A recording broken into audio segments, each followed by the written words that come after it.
Hello, everybody, and welcome to the Tardis Zone on this Friday evening. Don't mind Ted in the background.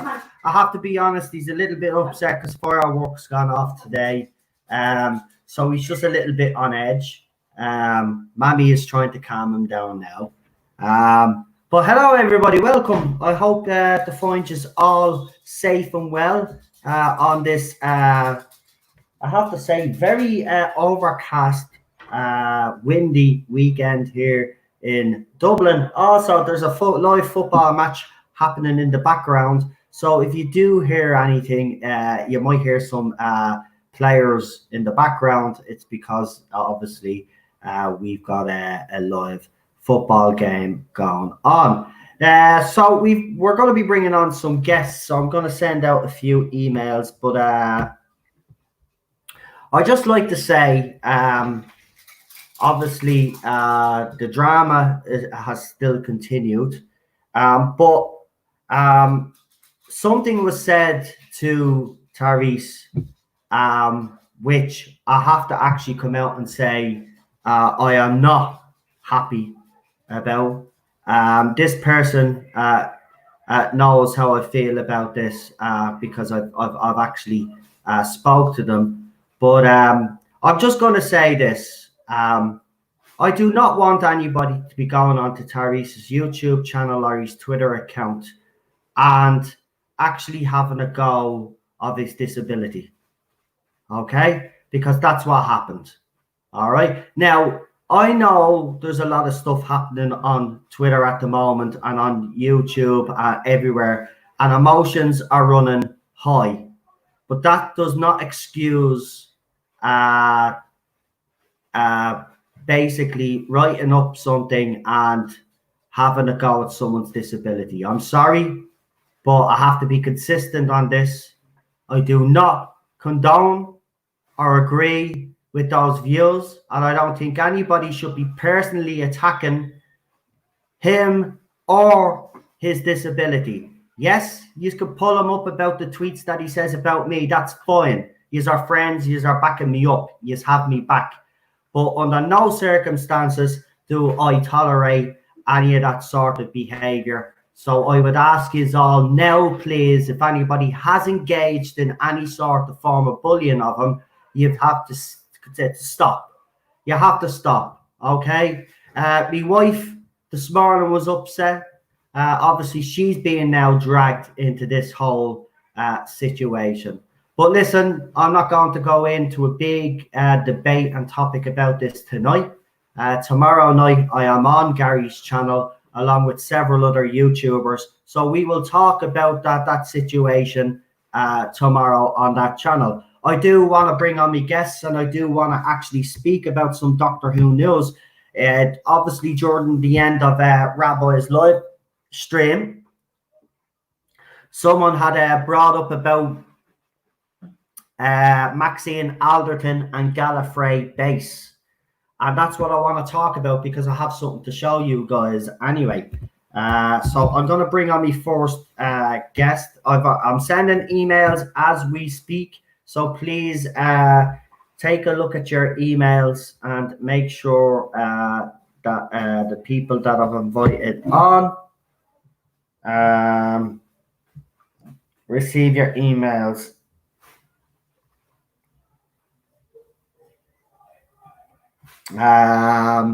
Who else did say they wanted? Oh yeah, to send. Yeah. So if anybody actually wants to join, just let me know. I'm just going to be bringing on a few guests tonight because we have people coming on for the watch alongs anyway. So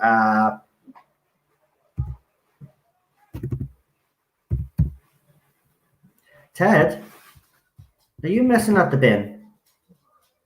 Hey, man. Are you messing at the bin? He's messing at the bin.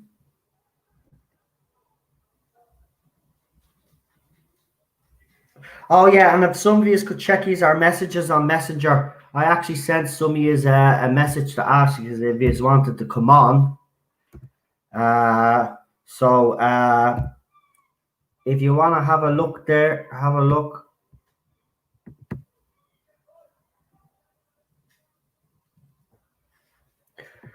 Right, I think I have my first guest waiting, so we'll keep them waiting no longer.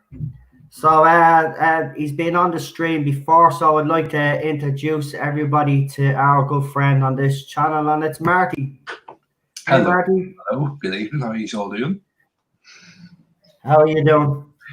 I'm all right. I'm sort of here and there and everywhere and trying to keep up to date with everything that's going on at the minute. Not all bad. Yeah. So obviously during the end of Rabbi's live stream, he was actually told that there was that they were talking about on Gallifrey base, and I know you do be on Gallifrey base, so they're talking about Maxine Alderton potentially becoming showrunner. I wanted to ask you, was that you that said that to Rabbi? Yeah, me. Yeah. Right. Okay, can I ask you firstly how long that rumor has been on Gallifrey base though? That rumor, it was sort of talked about briefly. There was a guy on Gallifrey base and he was sort of dropping hints about that he had heard, and basically somebody said, "Right, out with it. What is it that you've heard?" Right. Well, this is what I heard back in November, so I want to share this to everybody because this channel has been accused as well, as you know, during this whole debacle that's been going on Twitter and YouTube of faking and putting out false news. So I received this in November. You can check. Can I actually show you the date here? Where can I show you the date? Analytics, maybe. Just to show you anyway. I don't care. Yeah, everybody will have a laugh. Yeah, 15th November. There, published the 15th of November, right? So this is when I published this video. So just to show you, now I do put possible new showrunner series 13, and I do put a question mark, but then I do follow this up with another video, which I'm going to show you as well. But I'll just play this video briefly for you all. It's only 51 seconds. So you can have a list. Actually, I'll turn the sound down just in case there is copyrighted music. But I'll play this for you and let you have a gander. So I remember this when I used to use this little stock video there with the vortex. Quite interesting. Yeah. Some people seem to get upset with what the maker you use for editing your videos now. That's how easily people write. So there's Maxine Alderton. I showed what she's going to be, writing. This care writer, I don't know what that was, but that was for series 13. But as you can see there, right, this was when I was told there was a possibility. Now I do follow this up with a 12-minute video. If you would like me actually to re-upload those videos, I can, but I'll show you the next. I forget if the next one is me talking or I do another slide show. So Maxine, there it is there. Maxine Alderton, 7 minutes long. Maxine Alderton, new showrunner. Series 14 question mark again. I'll just see if it is a slideshow video. Oh, it's me talking. So it's me talking about, and I do, I think, talk more in detail about the whole thing. So that video is actually there for you guys to check out yourselves, actually. So it's called, what's the name? What's the video? Maxine Alderton, new showrunner, series 13. You can check that out. I published them on, obviously, as Marty has quite rightly pointed out, in November. So yeah, this has been floating about. So it is quite quite interesting. But I'll go into the details anyway of what's been said. So basically, this guy was dropping hints for ages, and somebody just turned around and said, "Right, what are you talking about here?" And what the guy basically said was that during the last year, the BBC have been talking to potential showrunners. They've been talking to them just informally about whether they'd be interested in taking over. So this guy claims that he has a friend who works in the media industry. She's a screenwriter and a director. You know, a friend who hears from a friend from a friend. Like, this could all be bullshit. Like, but what he said was that somebody has been signed to work with children on series 13. Yeah. And they'll be taking over in the following. They'll be taking over after him. Yeah. I'm not sure if it's in that video, that same video, but I think I do mention that in that video. If it's not that video, I do mention it in a later video. I have to go back and actually check them myself, but it was very interesting that you did bring up Maxine Alderton, because it was said to us last year. And, you know, with all the chaos in Cardiff nonsense, you know, we were thinking, well, maybe there is a possibility that he could be replaced for Series 13. Now, obviously, we do know that mightn't be the case now, and it could be Series 14, obviously, because of the pandemic and stuff, everything that's happened. We don't know. Actually, it's up in the air whether Doctor Who or not is going to even be filming in September, going to be starting up production. So, I go ahead. The Wales lockdown restrictions, I think they're still very strict at the moment, whereas Scotland and Wales and over here have been but they could get away with it if they had to. If they were filming over in, say, if they were, the first shooting block was in England, they could get away with that. They could start filming there, or perhaps they might want to move production to England, somewhere that's right beside Cardiff, Birmingham, Bristol. Who knows? Like, it's. I don't really know England that well. There's no Bristol's beside Cardiff, and that's the height of it. So it depends on what way this whole lockdown goes. But I think you're talking. I think it could be spring 22 before you see it, Series 13. Well, that's what we were told. Series, it'll be cut in half, so we'll get 2021 and then 2022 then will be the second part of it. I honestly don't know at this stage. Nobody kind of is known. There is obviously, the rumors are flying about. The thing is Julie Whittaker going to want to stick around in a role that she can't act in because of social distancing? Is she still going to be paid during that time? Is another question. Yeah, true. You know, if it was me, I wouldn't be sticking around. I'd be trying to see if I can get something else. Yeah. Plus, there was the rumor that she was, donkeys ago, that she was linked to, was it Marvel or Star Wars or something like that? Somebody had used her likeness for a concept for some film that's coming within the next decade or something, and they pitched her as someone who could be the lead character. Now, don't ask me who, what, or where, but I remember seeing it. So she could be in line for that. Who knows? Yeah.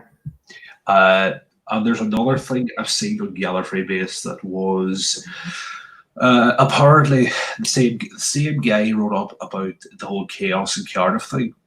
Mm-hmm. And he says the rumor that he heard was that the whole chaos in Cardiff thing did happen, and it was actually down to Sam Hoyle, if you remember, was an exec on Series 11.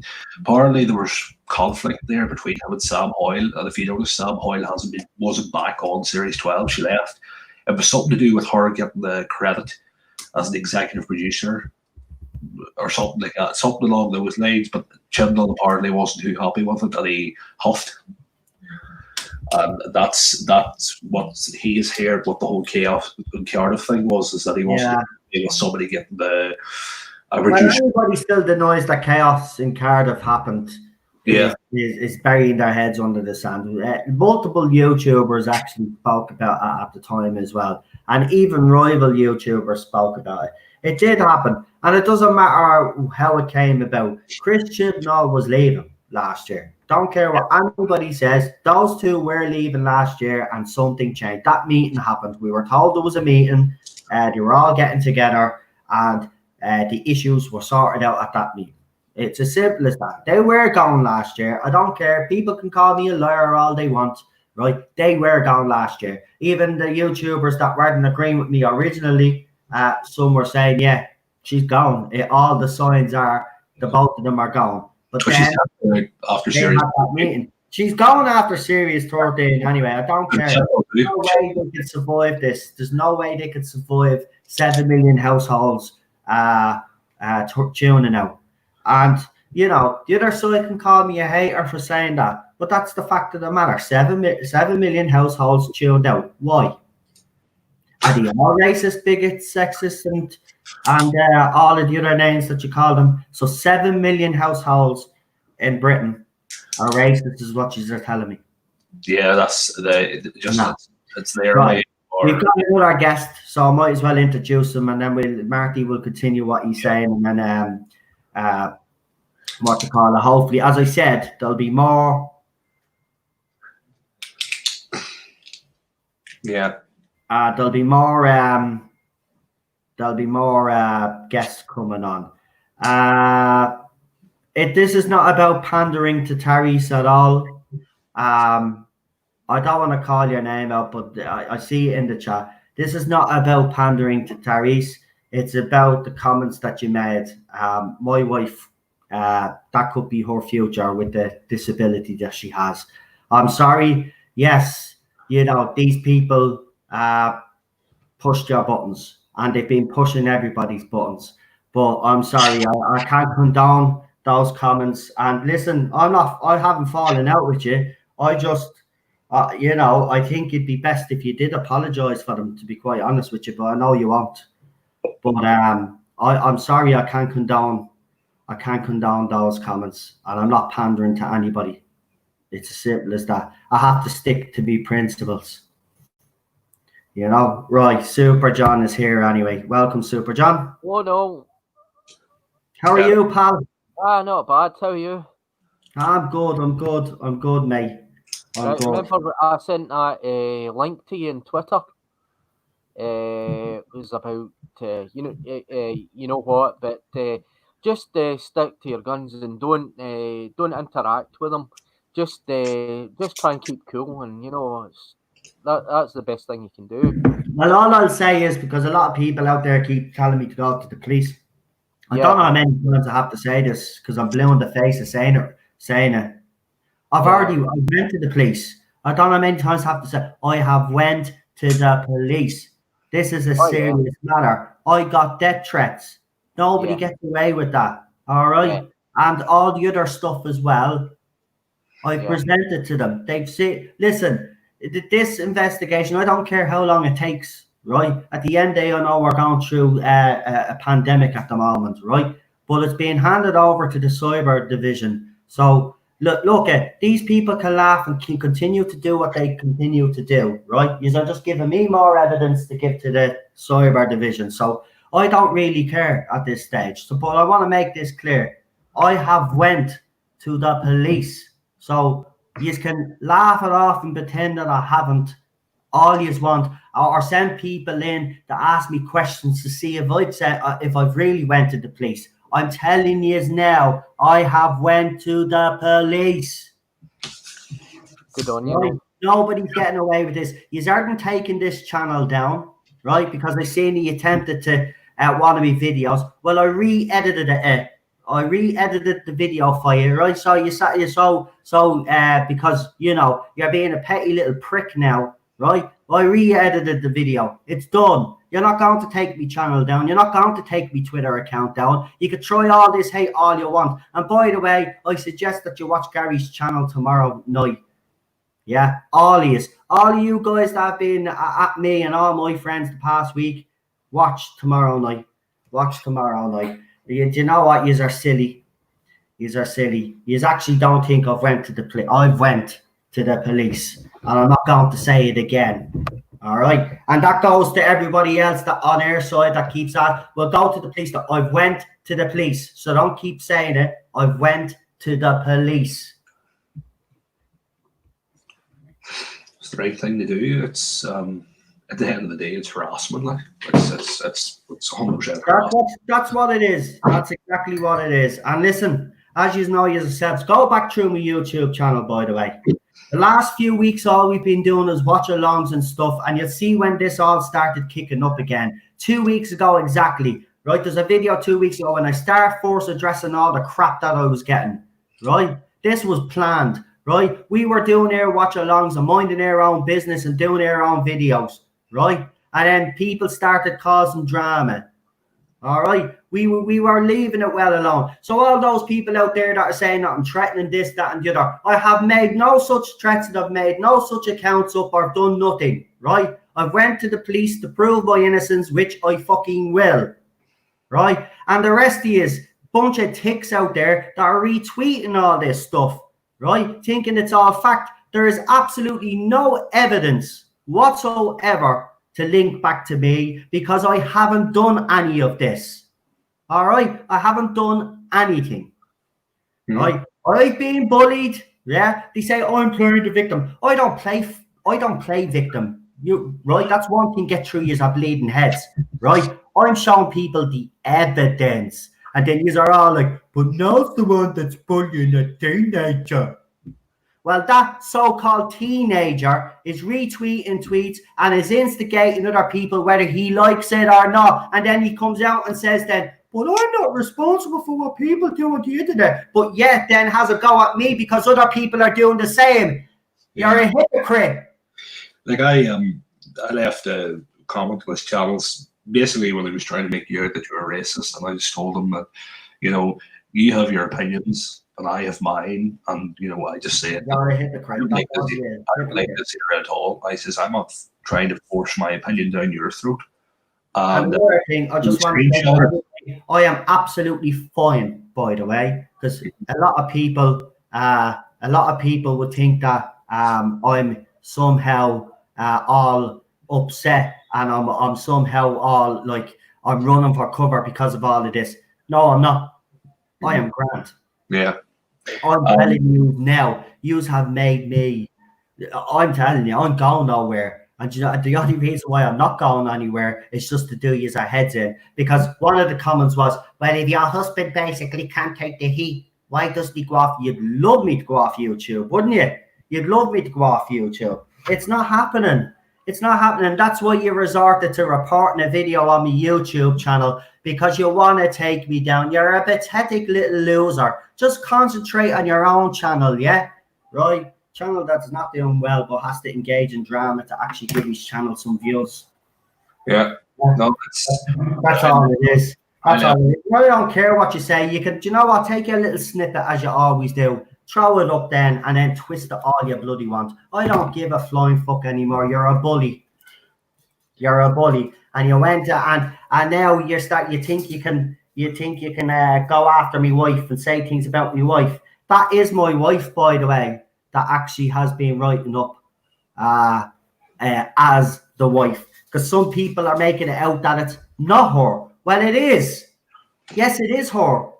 Right? She is just annoyed. And by the way, if you had any common sense, you would listen to what she has to say. Yeah? Right? I've been received for all those people out there that are watching, because I know there's 35 watching, and I don't get 35 watching on a Saturday night, Friday night. I can admit that I don't have any illusions of how big or small my channel is, unlike some people. I don't have that ego. Right? We stupid little Star Wars videos. Oh, Master Tardis. It's great, isn't it? Do you know why it shows your ego? It's because you let me kill all your mates in the video, and you are last one standing. The bolster comes in, and I go, "Oh, the J-bots are gonna win." The J-bots aren't gonna win, shit, mate, and neither are you. Neither are you. None of you. None of you are winning. Listen for a minute, you little twats. Take me on all you want. I'm going nowhere. And by the way, yes, I've dropped a fucking ball. Oh, yeah, I have. I've dropped petrol in already a fucking dire situation. I don't give a shit anymore. I don't give a shit. You crossed the line this morning when you brought my wife into this, you foil piece of shit. Yeah. Right? I left a comment on this channel, basically, as I was saying there before you started, about Going after Lee as well. having their own opinions, and he, instead of replying it like what somebody else would do, he decided to screenshot it and put it up on Twitter and try to accuse me of backing up racism. I know. He did the same with Lee last night. He did. He's a vile piece of shit. Right? That's all he is. And I don't care if that comes across as bullying. You are a vile piece of shit for what you're doing. Yes, you are. And then you say, I'm not responsible for what other people do. But you're retweeting everything what they write, though. So in a way, actually not in a way, you are condoning it. You fucking idiot. Well, he's trying to condone it. He's trying to build up his own Twitter base, because I noticed that he's liking and retweeting his own tweets. So yeah, of course he is, because nobody is fucking following the little twat. I get more fucking interaction. But watch, you'll do a video now to disprove me. Right? You get Will Logs. And I will call you out Will Logs, because you're the one that's doing these little pathetic little photoshops. And I know Lounge Lizard is doing your little videos, or some other dickhead is. You think I don't know who I get? Who I don't know? Ugh. You think I don't know who you have working for you, you little shit? Right? You think listen, mate. Listen, you crossed the line this morning, and as I said, I've been to the cyber division of the Gardaí. They're gonna now relay with the UK Met Police when they do their investigation, and you're screwed, and so is everybody. And I tell you now, whoever is behind all these false accounts and all, everybody will pay. Everybody will pay. So I'm just gonna say, you messed with the wrong YouTuber, because what you have probably succeeded in doing is taking yourselves down. yeah, and I'm not messing. You can laugh right now. You can laugh and think that you are invincible, but you are all going to be taken down.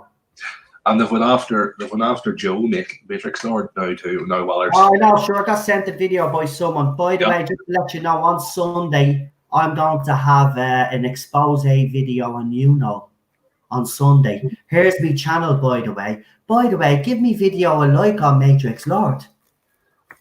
Yeah. What a sick bunch of assholes. He's it's as if it's 40 people watching. Which one of you is him?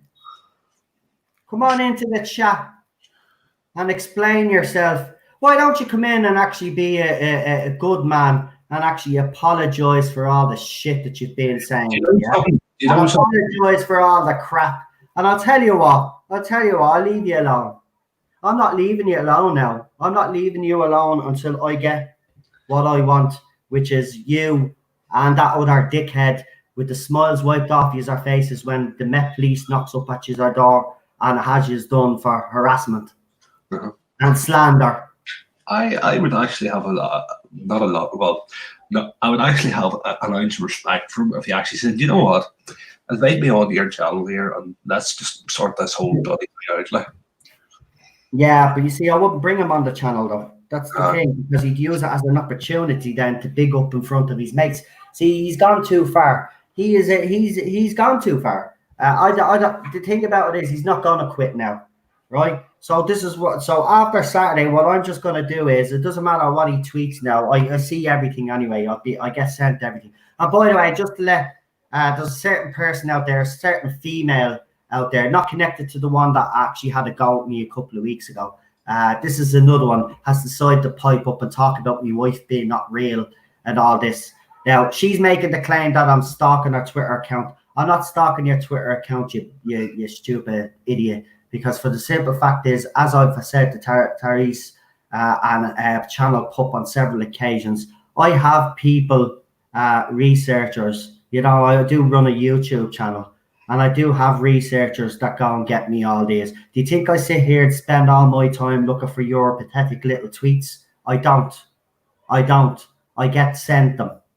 I get sent them all. So, no, I don't waste my time on things like that. I've got better things to be doing. But I will retweet your stuff and show people what yous are like. So if you continue to do what you are doing, that's what I'm going to do. I'm going to continue to retweet the evidence, and I'm going to hold it as well, which I have been doing. And I'm due back for another meeting now with them next week, and I'm going to show them all the updated images as well, and stuff that I've received, and all the stuff that you've sent me, all the stuff that you've said about me, all the stuff that there's some slanderous stuff in there as well from him as well. Oh, libel as well. So I don't care. You know what I mean? As I said, you know, all I needed was one of you to cross the line, but two of you have crossed the line, and 2 years will be sorted out by the law.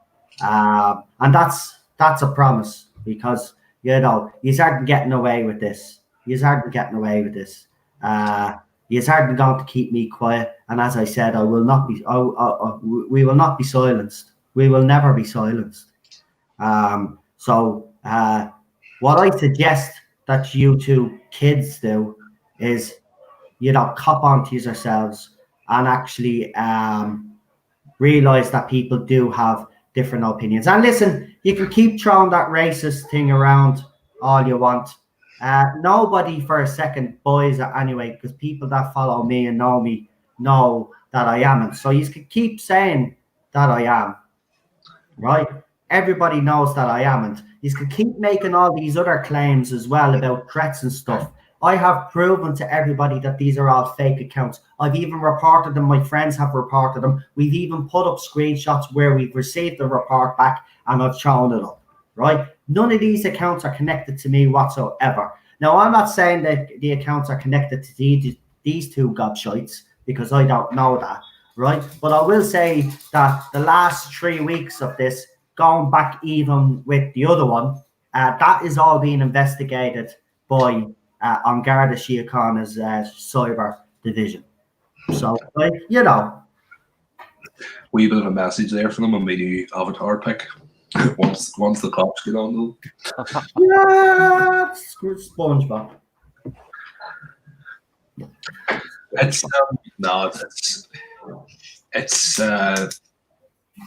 they don't belong. Like, and I'm not trying to say this to sound big or anything, but I've heard people before who send messages online and have been called out before. Like, so there's no, like, they won't belong. They won't belong if it is who you think it is. They won't belong figuring out like where that IP address came from, like who sent these tweets and well, see, that's the stupid thing, and the VPN is not going to save them either, because I was told VPN is not going to save these people. The Garda now have top of the range technology. So does the cyber division and the Met Police. They have all of this. So I mean, look, at the end of the day, these idiots think they're going to get away with it because they could set up multiple accounts and then try to delete them real quick or whatever. They're wrong. They're wrong. So I mean, you know, I didn't even want to do this. I was even to say, look, I don't really want to actually go down this route, but I have to. They've left me no choice. And when you leave someone no choice, and you know, I have to do what I have to do. These people are actually causing other people to have mental breakdowns, right? I'm fine, right? But I'm not going to sit here and say that my wife is fine. No, she's not. She's not fine, right? These people don't realize what they're doing. And by the way, they're trying to backtrack a lot now by saying they don't condone this, that, and the other. But you have been retweeting all the stuff, so you have been condoning it. That's the thing. You have added to it. So I don't really care. Your apologies or your little backtracking does nothing whatsoever. You guys are responsible. You're actually even still, after you wrote that, you used the hashtag fuck Noel. So you're being a little hypocrite. You're being a hypocrite because you're still engaging in harassment by using that hashtag. So don't talk to me about who's right or wrong in this situation. You're the bully.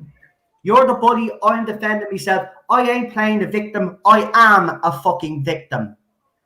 And so was my wife. He's after, I suppose you're after seeing that there now. He's after retweeting your video here he's after sharing it on Twitter. Good.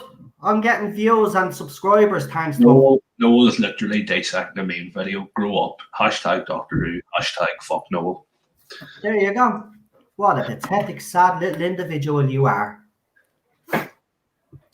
Listen, you may have a right to be bitter with the world, you know, but you don't have a right to be bitter at other people. I don't know why you've decided to do this. Maybe you are looking for some notoriety. I liked it. And you will get some notoriety, all right. Listen, I don't care how old you are. I've said that already. You have committed an offence in the eyes of the law. So, I mean, as I said, keep laughing off, keep using that hashtag. By the way, that hashtag and everybody that uses that hashtag, I have encouraged people to actually report those accounts that use the hashtag, not report report the tweets, I should say. I've asked people to report those tweets. So, I mean, look, you might think you're getting away with it now because Twitter hasn't responded in a quick enough fashion, but trust me, they will. And all those accounts using that hashtag and that have posted the tweet have been reported. So, next week a lot of you could be off. Could be off Twitter for a week or two with bans. So I don't mind. You know what I mean? I don't mind at all. So, like as I said, that's all I've been doing. I've been retweeting the tweets now, and I've just been asking people to report those tweets. You're not going to go around and still go around thinking you have the moral high ground. You're still using a hashtag. Fuck no. He's watching the video now. He's after popping up a screenshot of him in the chat. He is watching the bloody video. Really? Yeah, he's watching the video. Look at his Twitter account. He's after putting up, and he's called out Derek. He has said stuff about Derek. Yeah, well, I don't want to get into that. I've already made a statement about that, but that was uncalled for, and I don't care. I'm going to say it. Look, we have to have certain morals on this side, and when you attack someone about their disability, I don't care how. At the end, I know this kid has been pushing people's buttons and stuff, but it doesn't justify a personal attack on their disability. There's already talking about tweets and stuff like that, but when you start talking about somebody's actual physical disability, it's no harm. That's just completely. Yeah, I don't agree with it. So I know you are listening, so I want to make clear to you that I actually spoke to him about it, and I've obviously, and you've seen Lee has also wrote his piece. Okay, I decided I'd put a little piece up on Twitter, which I did, but I've twice now explained over this live stream that I do not condone those actions of that person, and it was vile and disgusting. And as I have said, and I want to make this clear to you, and I hope you do listen to this one, okay? My wife, that you all seem to take a pop at, I don't want to bring this up, but my wife, that's her future in a few years' time. She's going to be in a wheelchair in a few years' time with the disability that she has. So it was utterly vile and disgusting, and it upset me just as much as it upset you. Okay? I want to make that clear to you, and I hope you listen to me on that one. I don't care if you wanna come after me, mate, right? But believe me on this one, right? Personal attacks I do not agree with. Right? Not by any, no, right? Me and you, yes, right? We're doing our thing, right? Because you've decided to come out and whatever. I don't give a crap, right? But when some other people then start going and making personal comments, then that's where I draw the line, right? And I do draw the line at that. So I want to say that I agree with you. It was vile, it was disgusting, and I've said it to that person as well. They've actually kind of had a go at me saying I'm pandering to you. I'm not. I understand where you're coming from on that one. Okay. So I hope you believe me when I say that I do not condone that behaviour, and I will say sorry that it did happen. It shouldn't have happened. But I'm not apologising for anything else. I'll apologise for that, but I'm not apologising for everything else that's went on, because as far as I'm concerned, I was provoked. You have provoked me. I don't know why. I wish you'd back down. That's all you have to do. Just back down, let me do what I'm doing on my channel. You say no more to me and I say no more to you, and you tell the rest of your little friends to do the same, right? Okay? That's all you need to do. right? All this can go away because I want you to understand I have went to the police, right? And I don't want you to get into trouble. I don't want anybody else to get into trouble, but you've left me no choice now. So it's up to you, right? But I have a meeting with them next week anyway. So you've got next Thursday. So next Thursday, you've got until next Thursday. And if you feel like you want to come to me and apologize to me or come and talk to me and we try talk things out, you've got that opportunity. But only you. Only you. And the first side of you being a smart arse, you can forget about it. Okay? It's as simple as that. And that's the best I could do. And I don't even know why I'm doing it for, because I didn't even do anything here. Right? One of us has to be the bigger man here, because right now, right, this has gone too far. Right? Personal insults flying all over the place. Someone's going to get hurt. No, there's no. It's someone will get hurt. That's the thing. Yeah. Someone will take one of these personal attacks personally, and something stupid will happen. And then, of course, guess what happens then?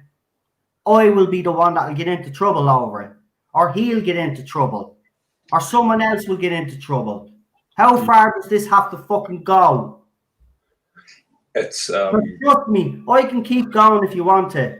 If you think I'm going to stop defending myself, you're wrong, right? So I can keep going. It doesn't bother me. Yeah. I just want this. You know what?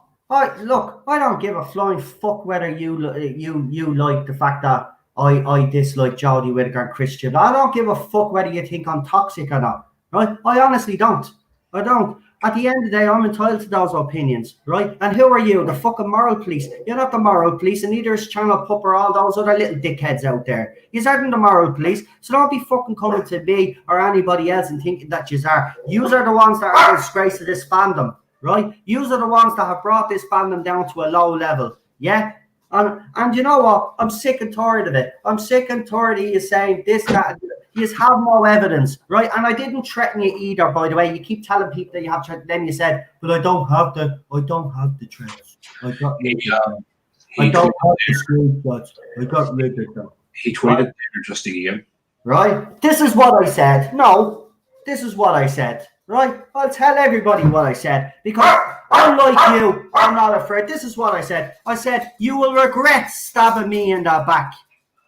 And why did I say that? Because you were supposed to be on Ballstreck's channel that Saturday. I went to Ballstreck after you stabbed me in the back, yeah? And I told him what you did. And you did regret it because you weren't on Ballstreck's channel. That's why you're bitter with him as well, right? So let's get the facts straight here, right? I didn't threaten you. I told you that you were going to regret stabbing me in the back. And you have. You have. Your channel's gone nowhere. You rebranded your channel, didn't work out. You brought it back again. And you're still dead in the water. Right? Still dead in the water. Right? And then you come after me. He just tweeted again and he said, as much as I dislike you for the statements, no, I'm glad that you're on the same page as me when it comes to Agnes' views. So basically, I think he means he appreciates what you said about the comments that were made. Yeah, I don't agree with those comments. I really don't. Yeah. And I hope you do believe me on that one. But I'm not going to have you slander me anymore. I'm not going to have Channel Pup slander me anymore and make up for. You know for a fact, and I know you know for a fact, that all those things that were said about me threatening some woman is lies. You know it is. All those accounts, I presented all that evidence. You know for a fact that it is. Right? I know you dislike me. Fair enough, you dislike me views. You think I'm toxic. Right? But there was no need to go down this route and try take me down and try cancel me. None whatsoever. There is no justification what's happening to me. Right? And you can say I'm playing the victim. I don't give a shit. It's the truth. Right? It's what's happening. There is no justification of what I've received over the last few weeks. Death threats. Right? Told that my mother has an STD. Right? As you all know, my mother was only recently sick, stroke. Right? And I'm getting that said to me. All right? And I'm getting vile pictures sent to me of porn images and stuff. right? And then I'm having all these fake accounts being made up, harassing me friends, harassing me. And then there's another one floating about right now, and you can check it, called Noel's Mum. Right? That's what I've been putting up with for 3 weeks, and I've just highlighted it. Right? Saying I'm playing the victim. I've highlighted all the stuff, Tardis. Have a look. It's clear to bloody see who's being bullied here and who's being set up. It's so bloody obvious. My side can say, and not even my side. I've had people, and you know, I'm very sorry what's happening to you right now, Noel. No matter what your views are, you don't deserve this, right? I've even had people put up posts saying how easy it is to fake messages, and still, even after I put that up, you all still believe that I'm this bloody person that's going around with multiple accounts harassing these people. I don't do that. I do my shouting and screaming right here on live streams, and I call people out on my live streams. I don't use underhanded tactics. Never have. I was even asked if I wanted addresses, and I said no. I don't want anything. Right? Don't be trying to get me involved in shit. I don't want anything to do with it. Matrix Lord's being texted and all, people asking him for screenshots. Can you not see what's happening here? They're trying to, someone, stop it. Whether it's you, I don't know, or whether it's someone else out there, but someone else out there is trying to get this whole fandom to implode. They're trying to get everybody to fight with each other. Right? And it's fucking working. I'm just sick and tired of it all. My wife is not as strong as me. You upset me wife, then you've crossed the line. Now, if anything, right, show a bit of good faith here. I'm asking you on the live stream. You could apologize for that. That's a start. You could apologize for that. Show a little bit of good faith there. An olive branch, if you will. Whatever. You know? I don't want to be... I don't want the war.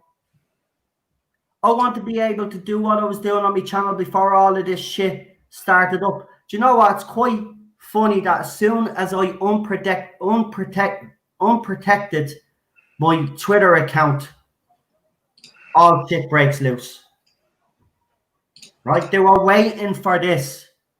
Open your eyes. They were waiting for this. None of these allegations that I've been accused of and that you've retweeted, right, that has started this thing between me and you is not true. Open your eyes. It's not true. I just don't know how many more times I have to keep saying it, but I'm just getting sick and tired of people around. He's after going again here. he's after putting up screenshots of a message that you, whether it's you or not, that was sent to him. I don't know. What's it say? Just without just send it to me. Send it to me on Messenger. Just send me this message on Messenger. I don't care, right? All of a sudden now you've got screenshots. Brilliant, right? Come on, I'm not that fucking stupid. Right, 2 seconds. I've already told people, and by the way, I've said that several times to several people that have asked me, so they can verify that shit. Right, let me see. What tweets did I send you?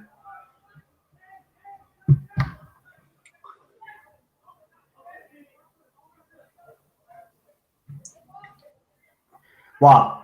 You and my former friend have what? I said jealous of what exactly? And remember one thing, without my information, your channel would not have exploded. And a false trick, your channel would not have exploded. Yeah, I stand by that. You and my former friend have made a very big mistake. Yeah, what's wrong with that? You did. You were supposed to be on Ballstrick's channel, but it never happened. What do you not get? I've explained already. And what's this one? Right, let me see. Noel with the Manchester United crest. Right, let's see. What's this one? What the hell? What the hell? Well, this is not me. This is not me. And why is the message cut in half, by the way? Why can't I see the whole? Let me see. It said you this. That's the top of it, I think.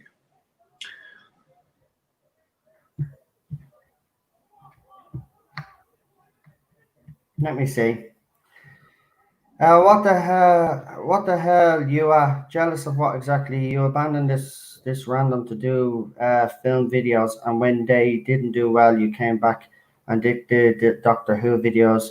You come onto my live chat to promote the new video. Followed people I follow on Twitter after promoting your videos. Yeah, everything that I'm saying there is true. Everybody can verify as well. That was with me on my channel. That's exactly what you would do. I don't find that wrong with that. They are not threats. They are actually just telling you exactly how I feel about you and what I think that you do. And that's exactly what you do. And another thing that you do is you make sure that people know that you have a disability, because when someone comes after you, then that's what you use as your defense to try make the person that comes after you look bad. Yeah, these aren't threats. These are messages that I sent you about what I felt about you. There's nothing threatening about them. That's exactly what you used to do. You begged me to keep. You begged me, and kept tweeting me and sending me messages. Now, listen, I haven't got them to prove it, right? But you can take it. His audience can take it whatever which way you want it. My audience can take it whatever which way you want it. But I can tell you is this, that he begged me to ask Ballstreck for him to come onto his channel, and then he asked me to do the same on Gary's channel as well. And then after he stabbed me in the back, and I said to him, I said, you'll regret it because you won't be getting on those channels, right? So I mean, look. He could say they're threats. They're not threats because it came true. His channel's dead. He just wants this drama because his channel is dead. It is, right? You can say what he's want. He's can put up his most popular videos and get my most popular videos. I know where my YouTube channel is. I have no illusions of how big or small, as I said, my channel is. I've got loyal supporters and loyal followers. Yeah, that's all that matters to me.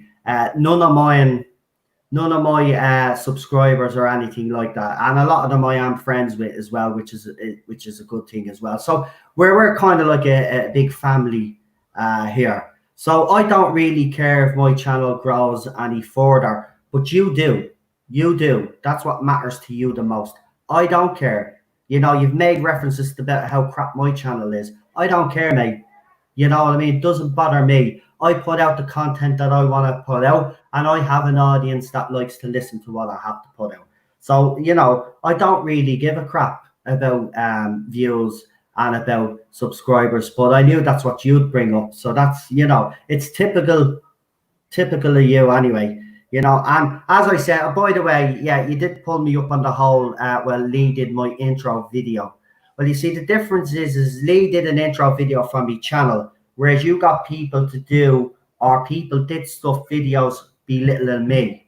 That's the difference. So I'm not a hypocrite there, because, you know, I never asked Lee. I'm not saying you asked them either, but the thing about it is that Lee's video wasn't anything to ridicule anybody or you or your friends. It was a video, an intro for my live streams, whereas your video, he did a Star Wars video where he has me call him Master Tardis. Yeah. And I bait all his friends around, and he's the last one standing because he's got such a big ego. And then Ballstreck comes in, and I'm down like this on the ground. And I'm the only one that has a face, by the way. And I'm down, oh, the Ballstreck, the J-Bots are going to win. And then he kills me. Such a big ego. Would you like to say something, actually? Yeah. Oh, you want me to leave the room? Okay. Right. Well, Cheryl is about to obviously say a few words, so she wants me to go out of the room. So I'm going to do that. So I hand you over to my imaginary avatar wife, Cheryl. Go ahead, love. I'll be in the bedroom as you requested. Hold on, go ahead.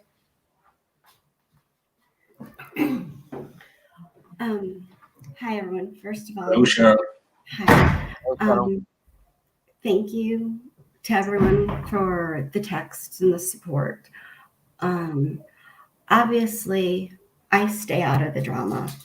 I used to be a moderator on the channel, but to be perfectly honest, my views aren't as militant as Noel's. So it's just easier not for me to do that since we don't agree on everything. I'm probably the biggest snowflake on the channel. I support a lot of things that are touchy. I'm a big animal rights activist, disability rights activist. As many of you know, I used to teach special education until my disability no longer allowed me to do my passion. I do support Black Lives Matter, regardless if it's controversial. It's not a matter right now. This isn't about Noel. This is about me, because when I made my comments earlier, they were specifically about the abuse being heaped on me, threats towards Ted. I can't even do Ted's channel anymore. Comments have to be blocked. I can't have that nice thing. My account, and the reason I use Snapchats, like I've said, is because, quite honestly, many of you do know, I'm a rape survivor. So seeing images of me with male anatomy shoved into different parts wasn't thrilled. And it was very triggering. There's your snowflake word right there. Therese was new to YouTubing and growing his channel. He and I have specifically talked. We had lots of discussions about lots of different things, and I had never been anything but kind. When I went onto the channel to make my comments, it was specifically to say, by not saying going after someone else's family is wrong, you're condoning it. If I see somebody getting stabbed in the street and just stand there and watch, I'm not really any better. So whatever Noel says and does, he's responsible for, and he has to accept that.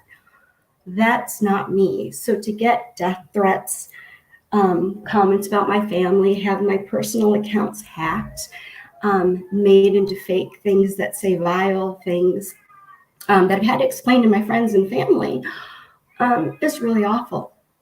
And then when I said all of those things, the most sincere apology I guess I got from Therese, which was on Twitter, which, by the way, I'm not on, even though apparently I'm harassing people on Twitter, was, well, I can't control what my fans say or do. I'm sorry that happened to you, but, and then basically went on to say it's Noel's fault. When you say I'm sorry, but, you've negated your entire apology. You're not sorry. You know I'm a real person with real feelings. You know I have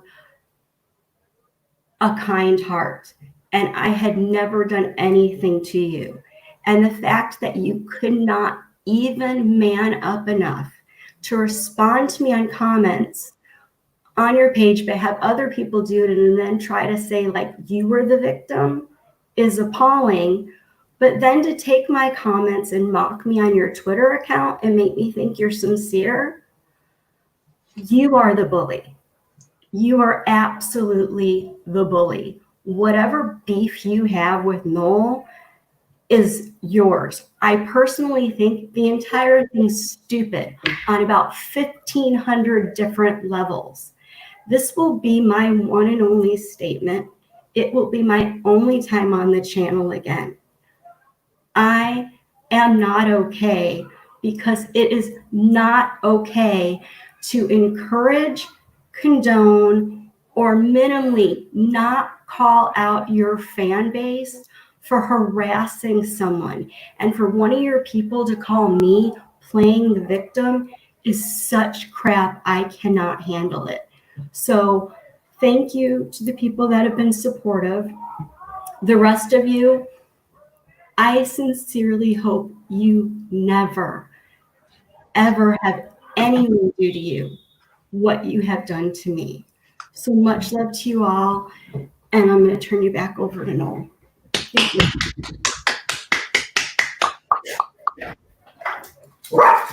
Good woman. Good woman.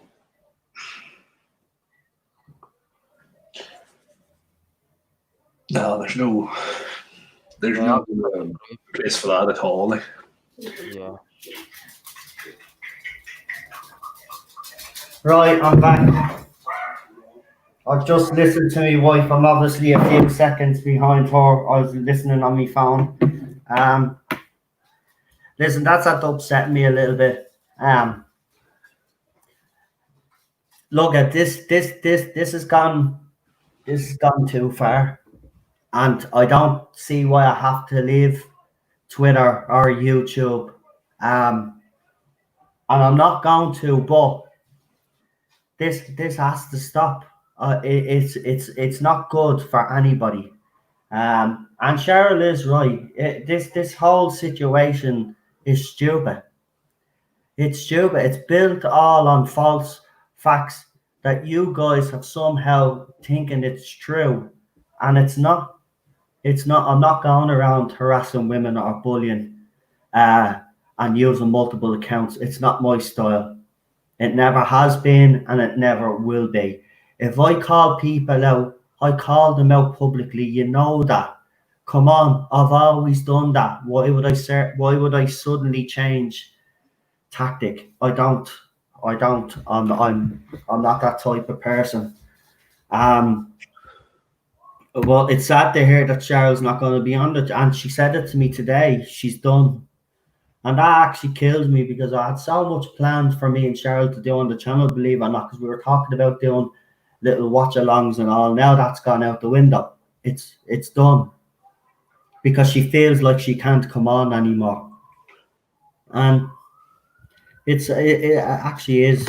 It's actually upsetting me a little bit. But hold on, I got a super chat and I must read it out. And it's from Alpha Omega, $10 super chat. Says, sorry, you two are going through this right now. Hope they come to their senses and turn things around. Listen, I just, if there's a way of resolving this issue, fine. But I'm not going to apologize for harassing people when I didn't. So I'm not going to apologize for it because I didn't do it.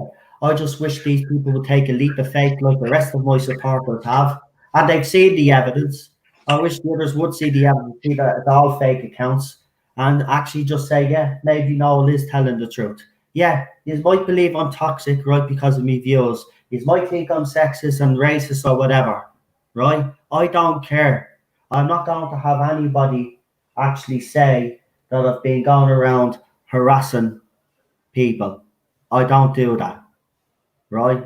So, I mean, look, I don't know what more I can actually say. But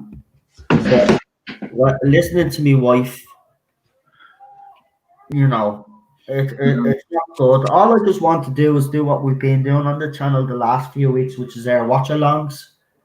And just talking about Doctor Who that made us happy, right? But I keep getting dragged back into this whole cesspool of Twitter and all of this nonsense because certain people out there don't, and I'm not saying you specifically. I know you don't like the fact that I'm too militant about me opinions. That's fine, but I'm talking about the people that dislike me just because, you know, at no matter what cost, Jodie Whittaker will be protected. The show will be protected, and we're not having anybody like Noel or Ballstrick or Gary talk about the show like that. It's those people that have done this, right? That have faked all of this and gotten me and you to fight. Because obviously, once you start retweeting and saying your stuff, obviously I was going to defend myself. It's slander. He's after making another tweet there now. Yeah, if it's bad, I don't want to know. Is I'm going to make a final statement before I stop talking about Noel on the channel. I do not condone threatening anyone, and I never have. I am really sorry that Noel's wife has been receiving threats, because that is vile no matter what, however. But he hasn't wrote up the next part. There is a next part. No, he hasn't wrote up anything else. That's it. This is the fallout of it, Tardis. And it's not nice, because, Cheryl is harmless. You know that you've spoke to her. And please remember those times where we spoke when you weren't my enemy, when you weren't, giving out about me. I didn't listen, you might have a problem with me calling you a backstabber, but that's how I felt. You betrayed me, and I'm sorry you did. And that might sound petty to other people, but you did, right? I genuinely thought of you as a fellow YouTuber, fellow friend, right? And then, obviously, you got mixed up with a crowd, and that's fine. That's your right. But, maybe okay, maybe I shouldn't have called you a backstabber. Maybe that has hurt you. But that's how I felt. I just expect people to be loyal. And I was loyal. And I just felt you weren't. And that hurt me. It actually did hurt me. You can ask anybody that knows me, that hurt me deep. Because yes, we helped each other out. But don't claim that you got me channel started or anything like that, because you didn't. Right? And I did give you information. And it actually does hurt me as well that you actually say that the information was fake, when the majority of it wasn't actually. It wasn't. But, look, I understand you want to, I don't know, maybe show off to your new friends or wherever, but you didn't have to come after me. You didn't have to come after me. This we didn't need all of this drama. I don't need all of this drama. As I said, I'm dealing with family members that are sick as well, including my own wife. And my own health is not the best either the last few months either. I don't need this. You don't need it. Nobody in the fandom needs it. Look at all the destruction it's caused. Hashtags and all going around. Look, I'm sorry. You might think that hashtag is funny, and all the people that are retweeting it think it's funny, It's not. That is hurtful. Of course it's hurtful. Nobody out there wants to be taught that they're hated as much as I am. And I know I am. But unfortunately, that's just the way it is, because I've made me bet on one side of the argument. And, look, I know it sounds stupid, but that's the reality of today's society. And, I'll never fully understand it, but that's just the way it is. But it doesn't justify all of this other rubbish. Guys, listen, if you just want to add something, because I'm just going to get myself a bit of a top-up of Coca-Cola there. And I see that you've sent me a message, so I'll have a look there, Marty, as well. Everybody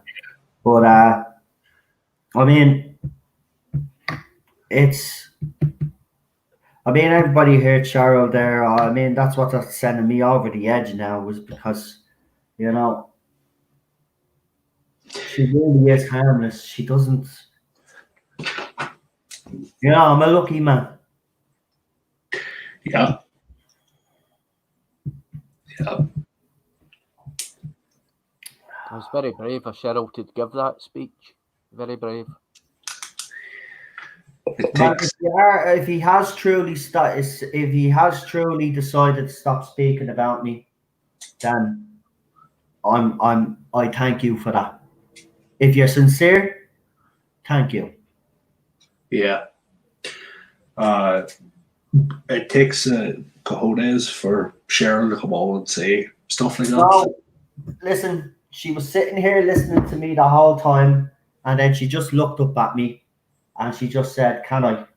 And I just whispered, because obviously I said, and she goes, "Yeah." And then she's, Yeah. I missed the start of it because obviously I hadn't got it on my phone. And then obviously I caught the end of it there, but I could hear how obsessed she was getting. And then as she was coming in to get me, then she just says, I love you. I mean, that just set me over the edge as well. I really don't think that these other people, not Tardis, but the other people, I don't think they realise the impact of this whole situation on everybody. It's not just me wife, me, but it's other people that have been caught in the crossfire, or people that have defended me then that have ended up getting stick. It's not on. It's not on. A lot of people have been hurt. And, I didn't come onto YouTube or Twitter for that. I had a goal from the channel. And it's not my fault that Doctor Who went as bad as I think it has. And it's not my fault that I felt so compelled by his bad writing that I decided to speak up about the show. And yes, I have been militant. And you know what, though? Here's the funny thing about it all. There has been times on this channel, Jordan Serious 12, where I actually gave praise. But that's never brought up. It's always just the negative side of what I say, and that's not a true reflection of me either as a person. As I said to people from day one when I started this channel, I didn't want to come on this channel bashing Doctor Who. Doctor Who is a show that is so dear to me. Well, actually, if nobody realizes after the Timeless Children how much this show actually means to me, well then I don't know what else will show. I've been made fun of breaking down on that stream. And do you know what? I said, feck it, I don't care if people make a laugh at me. That I wear my heart on my sleeve, and it broke me. That show broke me. And I'm sorry, I'm not going to stop talking about how he destroyed Doctor Who just because a few people have their noses out of joint and don't like what I have to say. The Tardis zone's going nowhere. I'm going nowhere, so just deal with it. Right? And then one day the channel might cut when Doctor Who becomes better. I will do. You will see. And you will see even under Chris Chibnall. If it does improve, I'll say it'll improve. I just don't see it right now. But don't ever call me a fake fan. Don't ever say that I hate Doctor Who, or I don't hate Doctor Who. I hate this current era of the show. I am a fan of the show. This show has done a lot for me personally that you will never fully understand. And I don't expect people to understand. That's the thing. I don't expect anybody to understand, but it'd be nice if people could just leave you alone and let the show mean what it means to you. People look, the Timeless Children show. I just couldn't do it anymore. The show irreversibly changed. The fandom has changed. Do you know what the funny thing is? And I will say this, and a lot of you will agree with me on this one, is that we're told that we're the toxic side of the fandom. But before Jodie Whittaker's casting, tell me when this fandom was toxic, because we were one of the most envied, or if not the most envied fandom out there, because yes, we had our disagreements, but there was never any toxicity. There was none of that. This fandom became toxic the day Jodie Whittaker was announced as the Doctor, and that's a fact. That is a fact. This fandom was not toxic before then. And that's why I will say, when people say we're the toxic ones, well, we've got years of the fandom to prove that we're not. Because the fandom was never this toxic. Yeah. I remember back in the day when you met another Doctor Who fan, you got on like fire. I mean, it was great fun to talk about your favourite TV show to somebody else. Yeah, I know. it's. I just don't know. It's a bit like yourself and Joe. Like you and Joe had fallen out because he. That's what I mean. And look at me and him. We were able to sort their differences out. And now we're bloody the best of mates. Like Yeah. he's at the putting out videos in support of me, as you have seen. Like he's just like just stop the crap. Like just leave it out. You know, I mean, look, that's what I'm saying. I'm not saying I'm perfect. I'm not. I can get on people's nerves. I know that. I'm a grumpy old bastard. I know. So what? Let me be grumpy. I can be grumpy on my own channel if I want to. I can be happy. I can cry on my own channel if I want to. I could do whatever I want on my own channel, just like yous can do whatever yous want.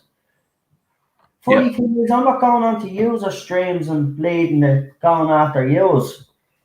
Like, I leave people alone. But listen, I can see a lot of people are showing support in the chat. I really appreciate it. Listen. I'm okay. I know I've got a bit there, but that's because the wife is upset. But me, I've been out brilliant through this because last year, I will admit, last year when I had a bit of trouble and people were piling under pressure, I didn't handle it as well as I should have. Right, I can put my hands up about that. But this time I have handled this well. I've handled it better than what I should, to be quite honest with you, with all the stuff that's been hurled at me the last 3 weeks. And some of you have seen some of those totally disgusting posts. I mean, imagine being told I hope you get no scoped. Hope your mother gets an STD. You know, people then having a go at me wife. Yeah. You know, this would have cracked. This would have broke any other person. You will never break me, though. That's the thing. You will never break me because the thing about it is, at the end of the day, I'm old school. I believe everybody is entitled to a different opinion. You're entitled to free, independent thought. That's the way society used to be. I know there's people out there that would like society to change, and they are trying to, and we can see it now. It's happening right now, the madness. But I'm sorry. You know, look, I might like people's opinions on Jodie Whittaker's doctor, right?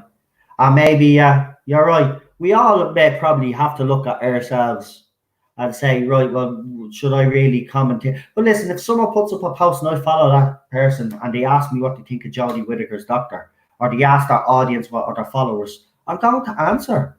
I'm sorry, but if there's a thread there and I have an opportunity to answer, I'm going to answer. I like you keep praise. See, this is what I get as well, and I hate.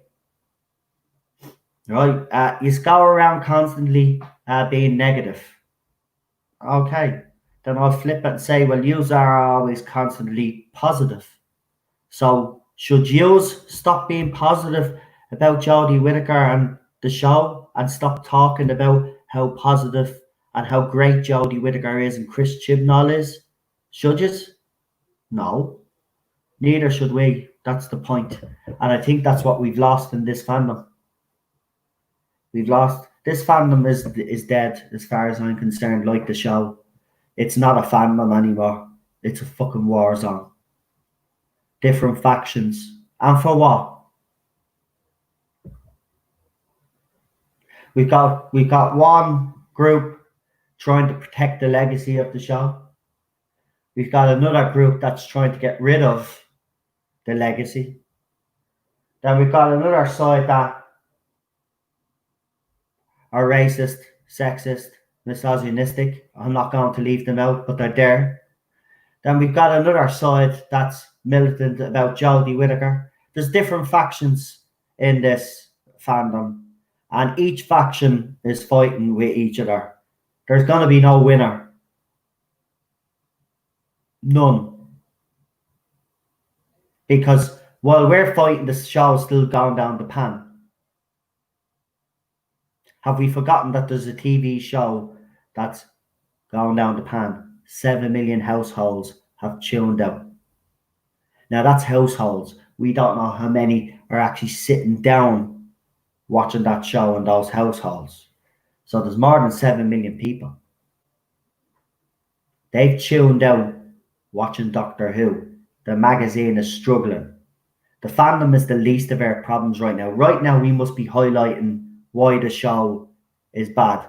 Listen, you mightn't agree with everything that we say, but you guys have to acknowledge that the ratings are not healthy. They're not healthy. Don't care what you all say. They're not healthy. They should not be like that. She's only in her second series. She's only in her second series. For God's sake. Right? Chris Chibnall is only right in 2 years.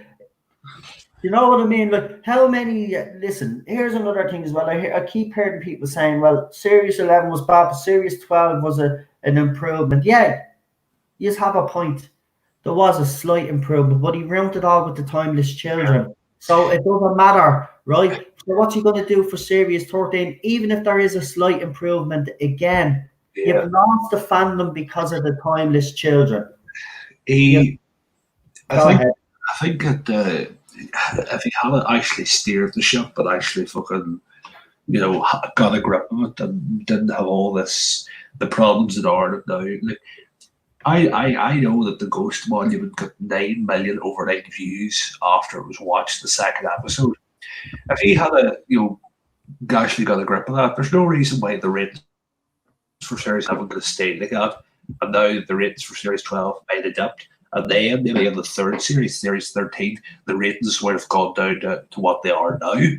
But it's the big drop from Series 11 to Series 12. Like, if it's dropped that far, can you imagine how low it's going to become at the end of Series 13? It's I don't know. I wouldn't be surprised if you're hitting 2.5 million viewers come Series 13. Maybe 2. Mm-hmm. Yep. It does. The problem is Chris Chibnall doesn't know how to hold an audience with Doctor Who. He just doesn't. See, the thing I think with Chibnall is Chibnall can. This is going to sound a bit controversial. Chibnall can write, but he can't write Doctor Who. Yeah, I agree with you. No, you're right. That's what I've been saying as well. He can write. He's good. Listen, here's the thing, right? And this is going to surprise everybody. Yeah. But there actually is something of Chris Chibnall's that I absolutely adore. 100%. His writing is absolutely spot on. It stars David Tennant. Yeah. And that's the film about United, the Munich air crash. He wrote that movie, right? He could do emotional shit like that, right? If you haven't seen the movie, it's actually available on YouTube. I suggest that you watch it. It's written by Chris Chibnall. It's called United. Go and watch it, right? It is absolutely superb, right? His writing on Doctor Who is absolutely rubbish, right? And I'm not going to change my opinion on that, right? He is brilliant. Listen, I'll even admit that Broadchurch season 1 I did like. Okay. Yeah, good. I have to admit I didn't. But again, he struck gold with the 4th season of Broadchurch. But he can't write Doctor Who. He just is incapable of writing sci-fi. You need to be able to write sci-fi as well as add what he wants to add to the show, which, if he was able to do it, would make it probably one of the most successful sci-fi shows out there if he was to keep out all of the virtual signaling, right? If he wanted to get his message across, put them across in a subtle way, like they've always done, especially in Classic Who, right? Then you have a hit on your hands. But unfortunately, his downfall is him and his team of writers just cannot write sci-fi. And watching Sirius again, there is hardly any sci-fi. Yep. It's all drama, and then one scene moves on. He uses little cheap things for to move the plot along. There's no character development. Listen, the Jodie Whittaker's Doctor stood still. She has not developed from Series 11 to Series 12. Our character hasn't. I'm sorry, she has stood still. She hasn't developed. Yeah, Ryan Sinclair is supposed to have a disability. Okay, they've highlighted it, what, 3 times in the show or something in 2 years? Not good enough. Yasmin Khan, no matter what you say about her as an actress, Manip, I don't think she's a great actress, but even a character, she's supposed to be a cop. For someone that's supposed to be a cop, she doesn't have the authority of the cop, doesn't act like a cop. And again, because of poor character development, we haven't seen her much as a cop. Also, we were led to believe that Yasmin was bullied, but a scene with Ryan at the back of the dumpster and then another scene later on in the series is not going to be enough to convince the audience that she was actually bullied. You can't get I couldn't get behind it. I was bullied. I know what it was like to be bullied in school. And to be honest with you, I thought that was disrespectful. Let's come back. Let's go to the big one, right? And the big one is Chris Chibnall not being able to understand his characters and how to develop these characters. Now, the big one for me is, and the big one for most of the general public actually was, because this was the one that actually got the most backlash, was that scene with Jodie Whittaker as Doctor, and of course, you know who I'm going to bring up, Graham O'Brien, right? And the way Jodie's Doctor acted in that scene when Graham O'Brien had concerns about his cancer returning. Now, imagine the BBC actually tried to justify it because they got a backlash. They didn't apologise, by the way. Let's remember that the BBC have never actually apologised for that. They came out with a stupid statement. So, yeah, I mean, and then people then reference Vincent and the Doctor, and Vincent and the Doctor was actually higher in the hashtags, if I remember, than the actual episode that scene was in, right? So it caused an awful lot of controversy. But this comes down to Chris Chibnall's inability to understand the Doctor. He's supposed to be a fan, so you think he would understand the Doctor, but he clearly doesn't.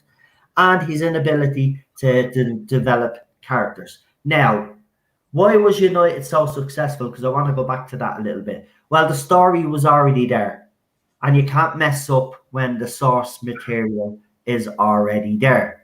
So he can't go wrong with it. You know what I mean? So, but it is still my favorite piece of his work because he did do it spot on. What he was given, he did what he had to do. And I suppose that's all you can ask. But when it comes to using his imagination and actually coming up with some concepts himself, that's where he falls short. Guys, would you like to add anything else about Chris Stewart, his character development, the stuff that I just basically spoke about there? And just before you do, I just want to read out this £2 super chat. It's from James Dawson, and he says, hashtag I support Noel. Listen, James, thank you very much. And again, everybody in the chat, and you two guys on the panel as well, I just want to thank you all for your support during this difficult time.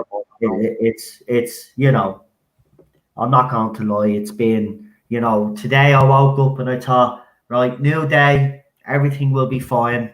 You know, as soon as I get up, Cheryl's crying. I'm like, and then she goes, you want to check Twitter? And then, of course, everybody had messaged me as well. So I had messages on WhatsApp, I had messages on Messenger, messages on Twitter. The whole phone just blew up when I checked it. And I thought, oh shit, there goes me good day. So yeah, hopefully tomorrow is a better one, but you know, it's still time in this one left. So go ahead anyway. Yeah, I was talking about Chris Chibnall. Sorry. Yeah, so any of you guys, it's Marty is a first. Yeah, Marty, what would you like to say? Go ahead. He's not good sci-fi at all. That's why if it was me and someone said to me, right, how do we get into this Doctor Who showrunner, I'd say Toby Whithouse, because he's already written sci-fi and he's written Being Human, which I thought was amazing. On BBC3. So he would be the guy I'd go for, but I have a feeling, going back to what we chatted about at the start, if there is a new showrunner coming in, I feel it's going to be somebody who's already written for this era, and not be somebody who from the Moffat or RTD era. Well, actually, we did talk about Maxine Alderton at the very start of the stream before we got into the whole debate about what's going on Twitter and stuff. What are your thoughts on Maxine Alderton? Now, this is a new name. Now, obviously, we heard about in November, but she's actually only new. She was only brought in, if I remember correctly, by Chris Chibnall. But a lot of people have been actually impressed by her. Maxine Alderton, there's a couple of shows there that she's done that people are saying are not the greatest. I honestly haven't seen them, so I can't judge. But do you think it's time for, well, I might as well just ask the question out straight. Do you think it's probably time for a new female executive producer and showrunner? I mean, it did originally start off with a woman, with Verity Lambert, when it started on TV. If she is good and she understands the show, obviously, of course, can she write sci-fi?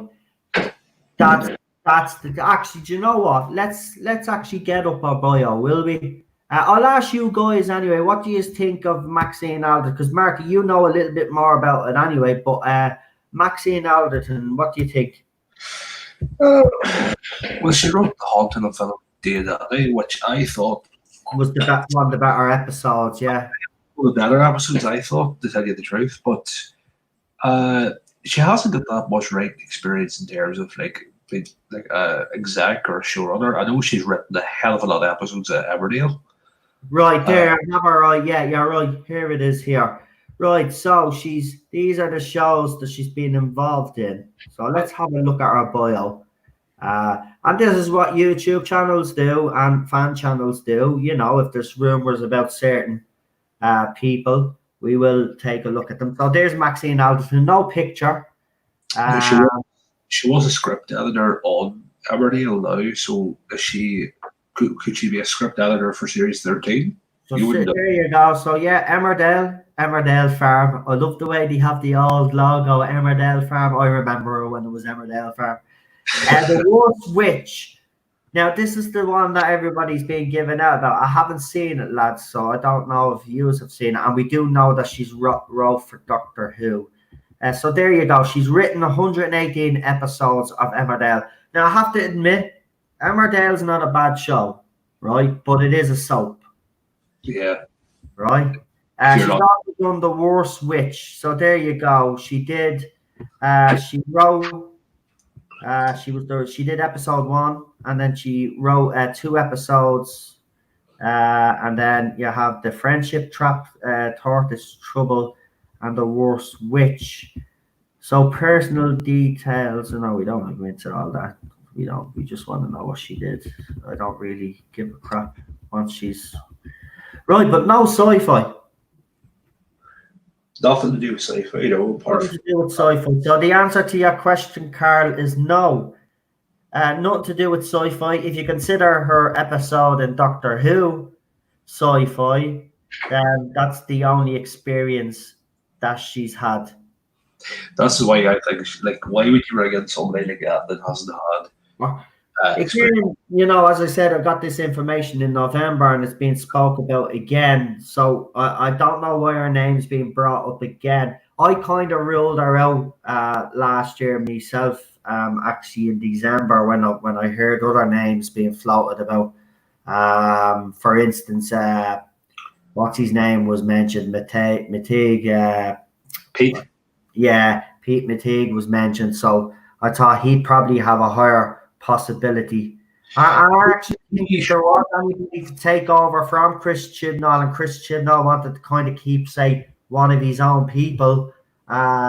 He would probably be the one that he would go for. I'm not saying Maxine Alderton is not going to be in the frame, but if I know she's slated, because do you remember before the pandemic we were told that the writers that were going to be writing for Series 12, I actually put them up on the video. So there is a video. They already announced some of the writers. and Maxine Alderton was slated to write episodes in Doctor Who. I don't know how many, but she was slated to write. So if she's still slated to write, well, then Maxine Alderton could well be. Well, I'll tell you something I heard about Pete McTeague. So apparently last year or the year before, Pete McTeague. He took it. Oh, go on. You probably know what this is. Chibnall, Pete McTeague, and Philip Hinchcliffe went out for dinner. This is knowledge. If you look it up, you'll find it. And apparently they were discussing showrunning and stuff like that. Because I don't know if McTeague tweeted about it or something. It's somewhere anyway. Because I've seen this. They went out. So why would Pete McTeague? I know he's a fan of. I think he's a fan of the Hinchcliffe era. But why would he be? I would always make you think that he was sort of pulling the same move that Moffat pulled and Chibnall, take him out and get him drunk and get him to take over. Well, here's the thing though as well, right? Jordan Chaos in Cardiff, Pete McTeague, and this is the ironic thing that the fans don't pick up on the other side especially, is that Jordan that time, Chris Chibnall, they can say Chris Chibnall is not on social media. That's fine. I'll give you that. But there is still ways of him communicating. And Jordan, the whole lot of that, he wasn't communicating himself. It was the BBC or some representative heard off someone from the BBC. It was never an official BBC statement, right? But remember when what was it? When series what box set was it? It was it was a series 26, the Sylvester McCoy one, and Pete McTeague was behind the trailer to that one, and he was also very prominent on Twitter. And everybody, even and a few comments were made, was very showrunnery. It was like as if he was in charge while old Chibby's was gone off having his little sulk.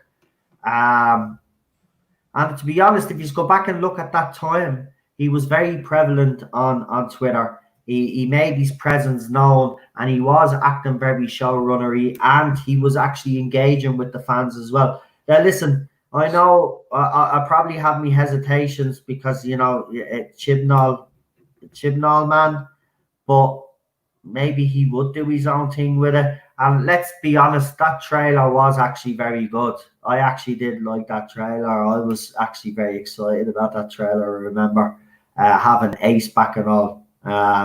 It was good. I enjoyed it anyway. Would you have a problem with him taking over? No, I don't think so. But I think what the showrunner needs to be is someone in the same caliber as Russell T Davies and Stephen Moffat. Yeah, it does have to be someone of that caliber, doesn't it? Yeah. We need a writer of that caliber, or at least someone that can direct their team of writers to, you know, write the best they possibly can. I don't think Chris Chibnall is. I don't know. Maybe some of these writers are good. You know, maybe he's just not getting the best out of them because he's not great at getting the best out of himself. BBC itself that's trying to tell him what to do and all that, and he just can't cope with it. Mm-hmm. No, I think if I think the BBC, if Chibnall's going next year, I 100% believe that. So I'd say the BBC already know or else have an idea of who they want to take over. And it's a case of Chibnall convincing them to take over, or else maybe the deal's been done, maybe that rumour's true and the person has signed on, well, it is Maxine Alderton, which I don't know why they would bring her in when she's only written a few episodes of TV shows. I'd be bringing in maybe bringing Pete McTeague because he's round Wentworth, which is a show in Australia set in a prison, and it's supposed to be very good, I've heard one say. No, it is good. I actually have to tell you, that is an excellent show.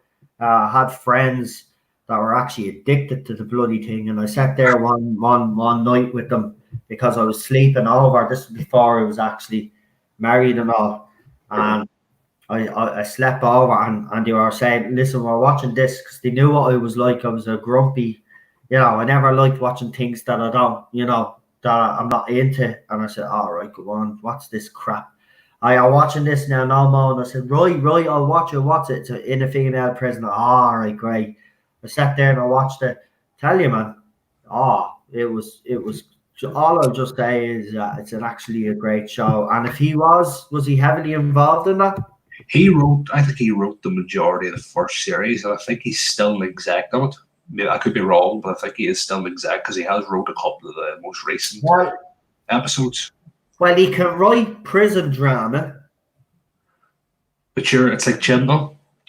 Everybody thought Chibnall would be great because he ran. Well, again, he can write prison drama, but that doesn't necessarily mean that Matei can actually write. Actually, what did he write for Doctor Who again? Does anybody? Kerblam and Can You Hear Me? No, he didn't do Can You Hear Me? That was Ed Time. No, he didn't. That was Ed Time. I know that man's name off by heart. Trust me. I know who wrote that Frog episode, and it definitely wasn't him. Praxeus he wrote, and Kerblam. Right, I didn't like Praxeus though. No, I didn't like Kerblam. I've seen that. Right, so he's done Doctor Who, Neighbours, Glitch, Nowhere Boys, the Dr. Blake Mysteries, Discovery of Witches. He was an executive producer and writer on. He's also received 5 Australian Writer Guild Awards. What else has he done? Hold on, he's done Rent. As Yogi Marty just pointed out, he did that prison show. What else did he do? He did,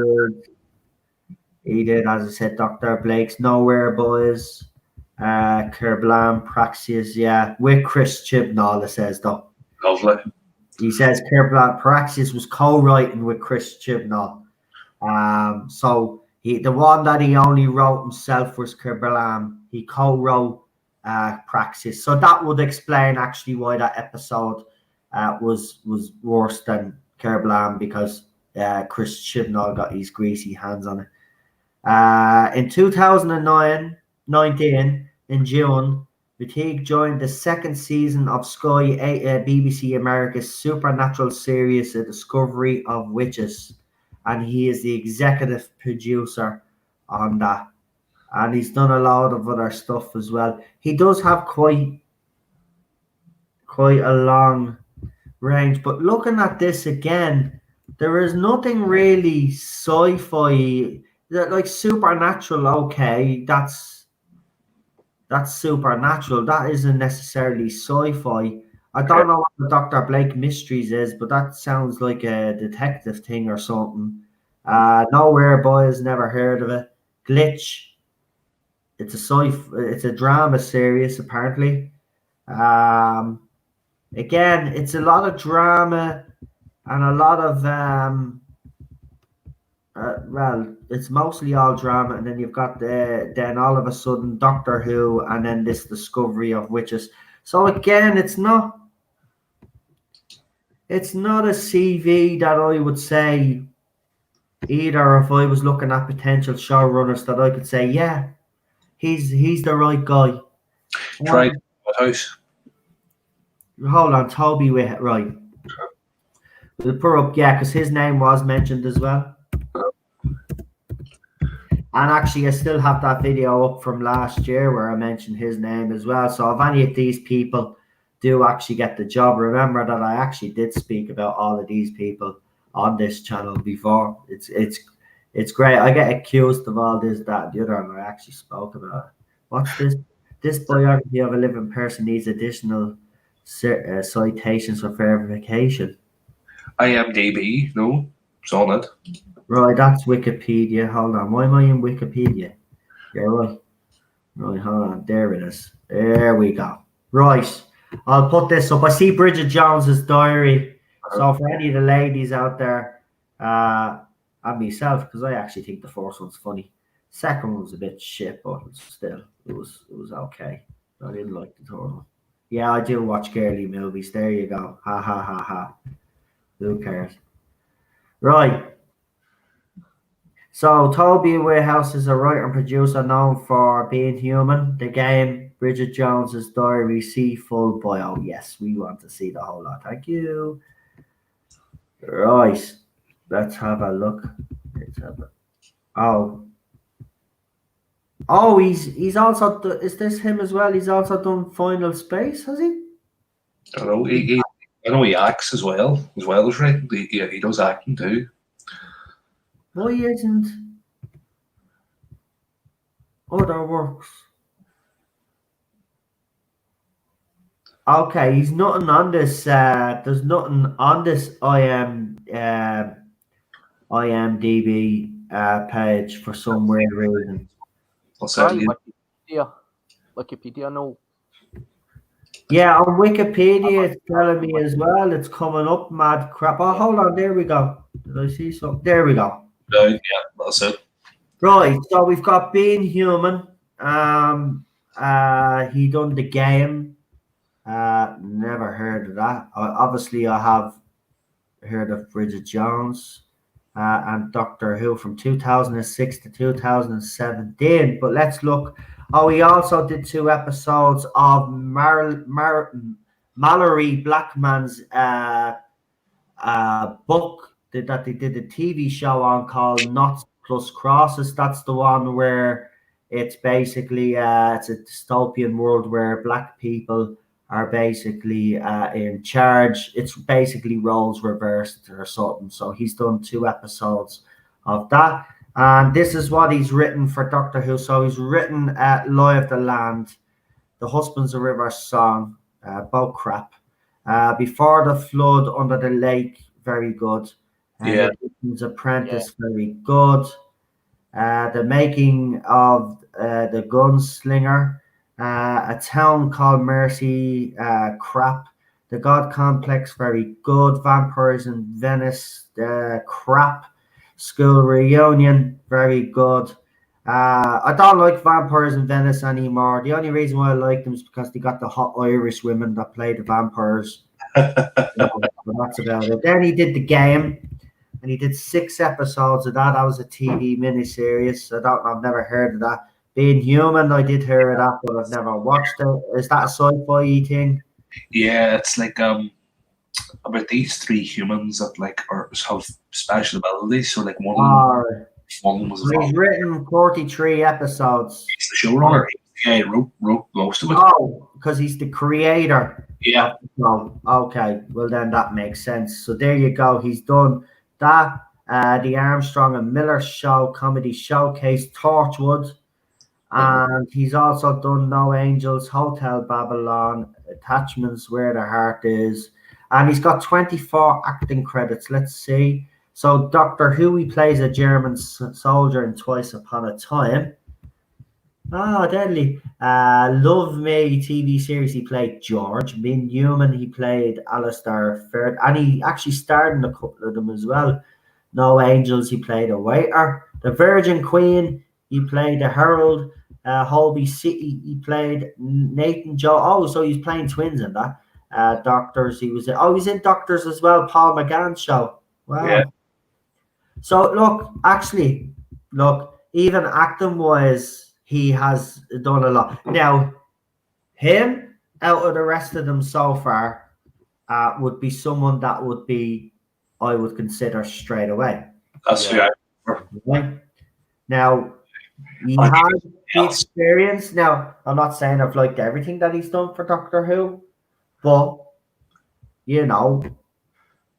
that he wouldn't be a good showrunner. The majority of his stuff is actually great. Some of those other shows too.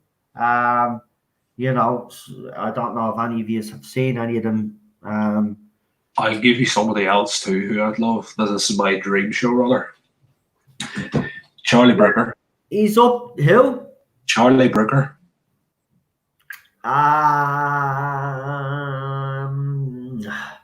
Right, here's the problem with Charlie Brooker.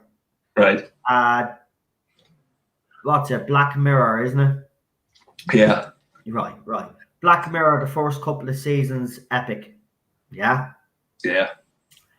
After that, no. Shade. Brooke Arlo with everybody else has bought into this ideology. So now the ideology becomes part of their writing. You can see definitely by the first 2 seasons, there was none of that going on. Yeah, it's very prevalent then after that. I was like you, up at, when Chris Chibnall got it, I actually was screaming and saying that this was the person that should have actually took over. I actually mentioned a few of their names, but they were mentioned, but not now, not for me. If especially with BBC, because they would go along, it'd be another yes man. We need someone in there that's going to resist the BBC like Moffat did for as long as he could. But we need someone that is like that. That's going to say, no, listen, I'm going to write the show the way I want to write it. I'll put your politics in, but I'm going to put them in the way I want to. That's the way I would do it if I ever end up on that job. Well, I'll not be writing. I want to be a producer, but I just want the jocks of the BBC. Listen, you want this show to succeed, I'll do it. And if you don't like it, your show can go down the path. I'm out of here. I'm not going to be doing that. That's what they need. Noel Clark. Yeah. I would go with Noel Clark as well. Some people are saying, someone has asked, is Noel woke? No, Noel Clark he's still a young man. I mean, he's what, 30 something. I mean, he's had very early success in his career. He has always done movies and TV shows and stuff like that aimed towards people more of his own age group and stuff like that. You look at, like, for example, I think he has a new show on Sky One now, doesn't he? Bulletproof. But before that, you had all of those adulthood and kiddyhood movies and all this. And he did another one that I thought was feckin' brilliant. Where he shot at the start of the movie. I don't know how it's done. He shows you the start of the movie, and then he goes, 24 hours later or something like this. Then the movie goes all the way back, and then you get to see what happened. He's just a clever. This guy, can he write sci-fi though? Yeah, because he proved it. Didn't he write for Torchwood, as someone quite rightly pointed out? But has he got enough experience to take the job? That's my problem. Right now, I think Noel Clark would be great to bring on board with a showrunner. Listen, would you like to write a few episodes of Doctor Who for us? You know? And let him do that way. Let him prove himself. Let him write a few more episodes for Doctor Who, like the other showrunners have done. You know? And let him prove himself, and maybe in a couple of years' time, you know, after he's written a few more episodes and stuff like that, and say, yeah, Noel Clark is ready. Do I think he's ready right now? Yeah. I don't know. Could be wrong. He could be, but I think it's too soon. That's what I would do. See, from what I see, if I took over the show, I'd be saying, right, you know, get in the writers that are well known, that have the best episodes. I would immediately be thinking about who I would want to take over when I leave, if I started the job. And I'd be bringing in the same writers every year, and whoever does the best, whoever gets the best feedback on the episodes I've written, I'd say, right, well, this is the guy I'd suggested you push to take over my job, because his episodes have been the best, well received. Right, I'm going to throw up a showrunner that I would like to see. Right, so. I was thinking Neil Gaiman. Good. Do you know he said a way back that he'd love to write for Doctor Who, but he's far too busy at the moment? Yeah. Seth MacFarlane. I'd have a problem with that. He's wrote The Orville. The Orville's supposed to be very good. I watched The Orville, and it's fantastic. Right? The problem is this is going to cause controversy. I'm always full of controversy. I'm going to just say it out straight. I don't want an American person writing a British sci-fi show. Yeah. I think the writer should be British because it is a British show. It'd be all right if Doctor Who was an American show, then yes. But for me, no. Right. This is the guy. Now, you're going to be surprised at this choice, but the reason why I choose this person, his name was mentioned, by the way, as well. But I thought it was an out there choice. And they can certainly write. I'll be interested to see how you guys feel about this person. So here we go. I'm going to show you my choice for showrunner. And this one. Oh. So that's who I want. I'm sold. I'm sold already. That's who I want for showrunner. His name was mentioned to me as potential showrunners, along with Maxine Alderton, and obviously the name that you meant, Toby Whithouse, was mentioned as well. Neil Gaiman's name was also mentioned as well, by the way. So every name that we've brought up so far tonight is actually one of those that was rumored last year to be a potential replacement for Chris Chibnall. But when I heard this name, I thought, okay, the rest of them, some of them have experience, some of them don't. And this guy actually doesn't have, but look what he's written. Look what he's been involved in. Yeah. He's got to be he's pre-production. He's writing the screenplay for Escape from New York. By the way, anybody that doesn't know, that's a Kurt Russell movie. I don't know if that's a TV show that they're doing, but it was a Kurt Russell movie, so it's actually a great movie. But there's Luther. He's known from that, obviously. Hard Sun, Crossbones. There's Doctor Who. Now, obviously, there's only the two. But yeah. Look at the two. Look at the two. High 8 and right Zach at 10. I mean, this is a fantastic episode. It is. Right. Here's my choice, because I think if he got the right Doctor, he could bring a little bit of. He could have the sci-fi, you know. He can make the Doctor a little bit gritty, but he could do it in a way that's not going to alienate, the hip kids, because we can't forget that they're the ones that matter.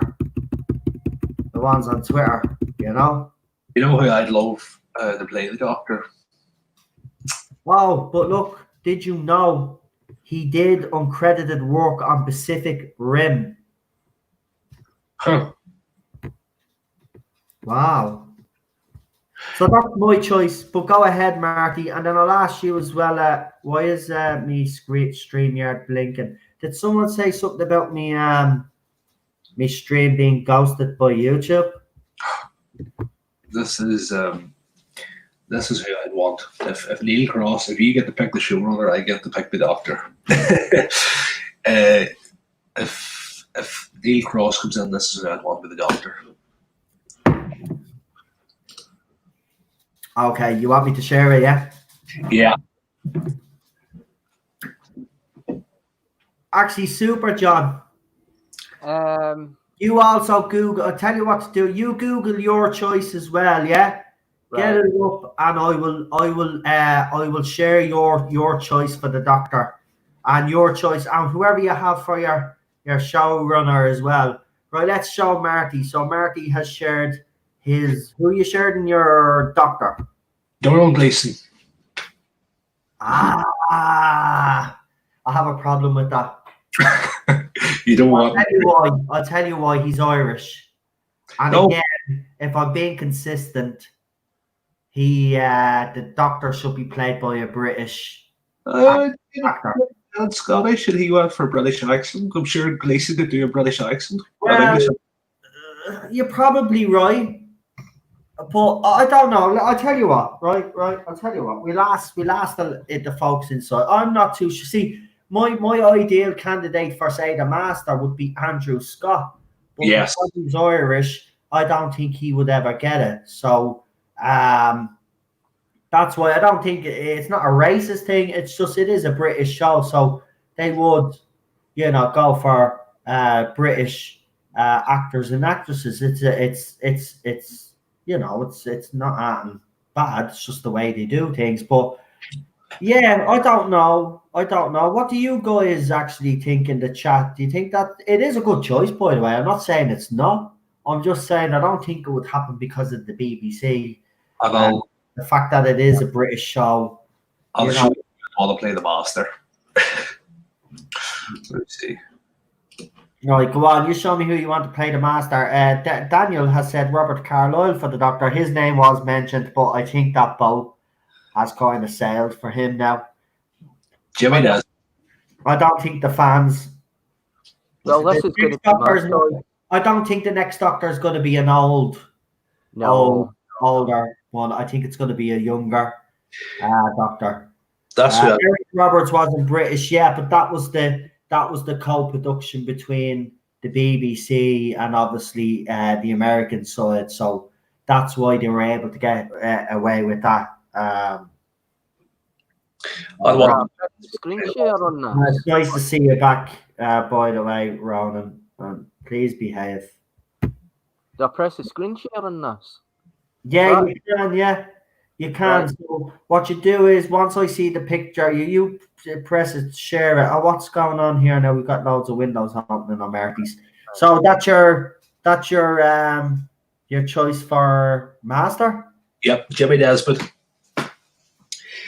Now there's a drama he done called, what's the name of it? The Secret. And it was based on, do you remember the guy Colin Howell from up north? He murdered the wife, and this woman's, he was having an affair, he murdered his wife, and he murdered the don't tell me, because believe it or not, we actually have that on a watch list. Because we found it fascinating. Yeah, don't clear. Oh, yeah, I can't believe you did that. Oh, you didn't know that. You're grand. You're grand. You see if you watch Jimmy Nesbitt and The Secret, you'd swear it was the master. The way he. Look, I love Jimmy Nesbitt. He's a great actor. He would be. I'd love him to be in Doctor Who. He would be able to do the master. I agree with you 100%. But again, would they go for Jimmy Nesbitt? I don't know. That's who I'd go for. See, here's the thing. BBC will have to be very, very selective when it comes to their next choice for the Doctor. Especially after the casting of Jodie Whittaker. Now, I suspect, like a lot of people, that they will continue double down with the female Doctor. I wouldn't be surprised if we were already being introduced to the new Doctor, as I said. And I said this at the time during The Fugitive of the Jadon. Don't be surprised if this is the new Doctor, if Joe Martin is actually going to be introduced as the new Doctor. And especially with everything that's going on around the world now, with Black Lives Matter, BBC will want to be seen to be doing something. They've already released a statement. So don't be surprised. I'm being honest with you. Don't be surprised if they go with, because remember, Chris Chibnall has always said that this Doctor is part of this universe. This is not an alternative Doctor, an alternative universe Doctor, or a parallel or whatever, right? So this very well could be Jodie Whittaker's future Doctor, but not known that she is the future Doctor. Maybe their minds have been wiped or something, but it's as simple as that to get. Because you know what BBC are like? You know, they're not a company that's about making entertainment. They're a company about showing how virtuous they are.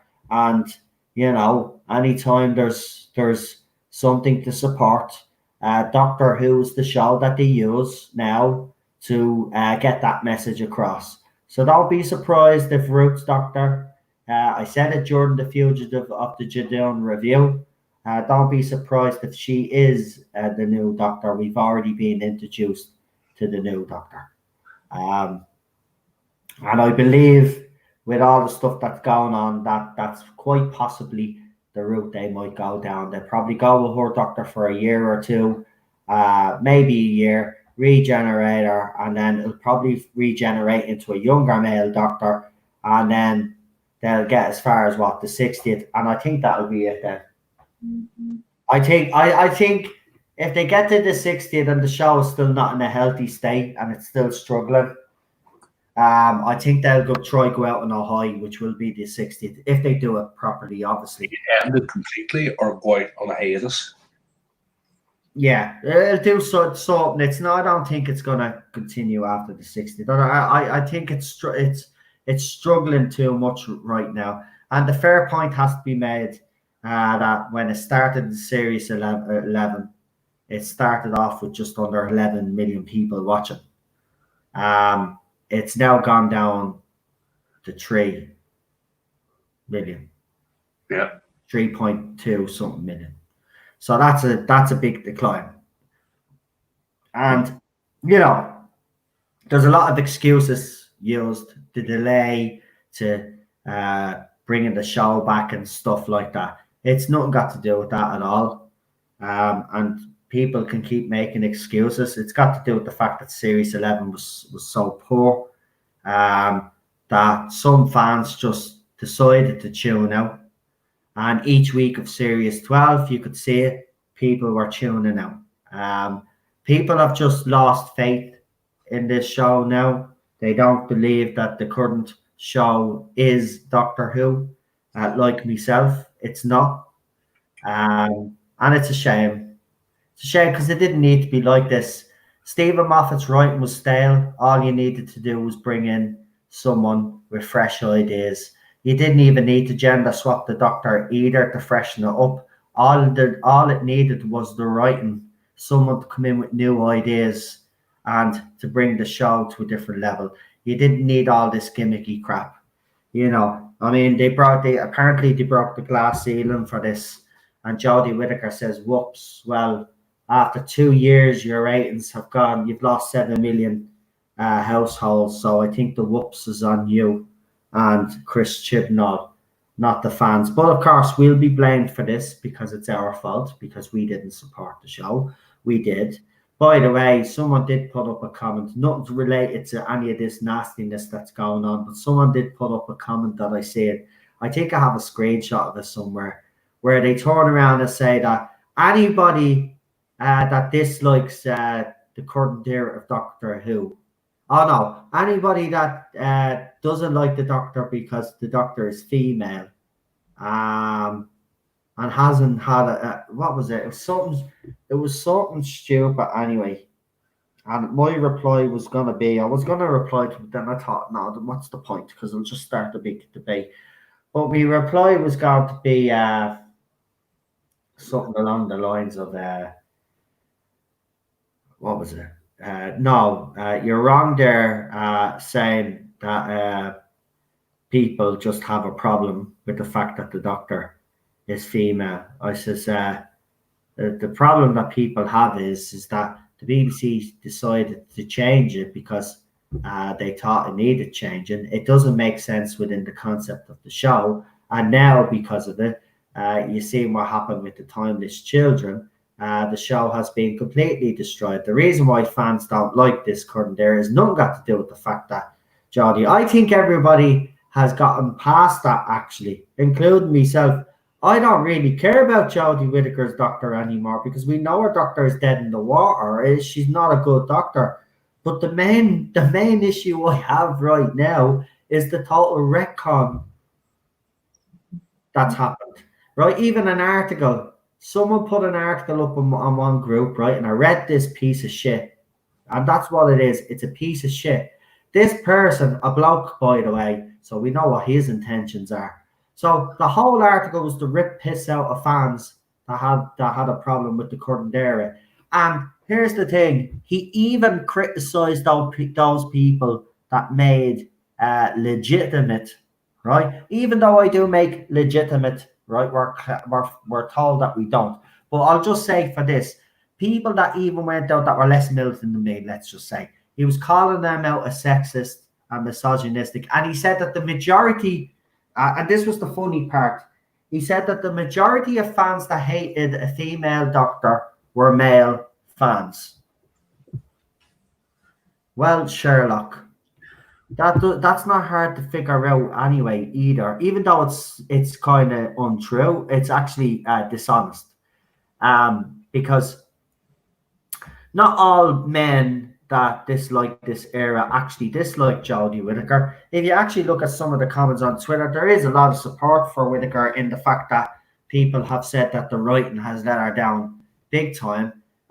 There is others like me, of course, that have said, well, even though the writing has let her down, she basically isn't good enough for the role. She's not capable.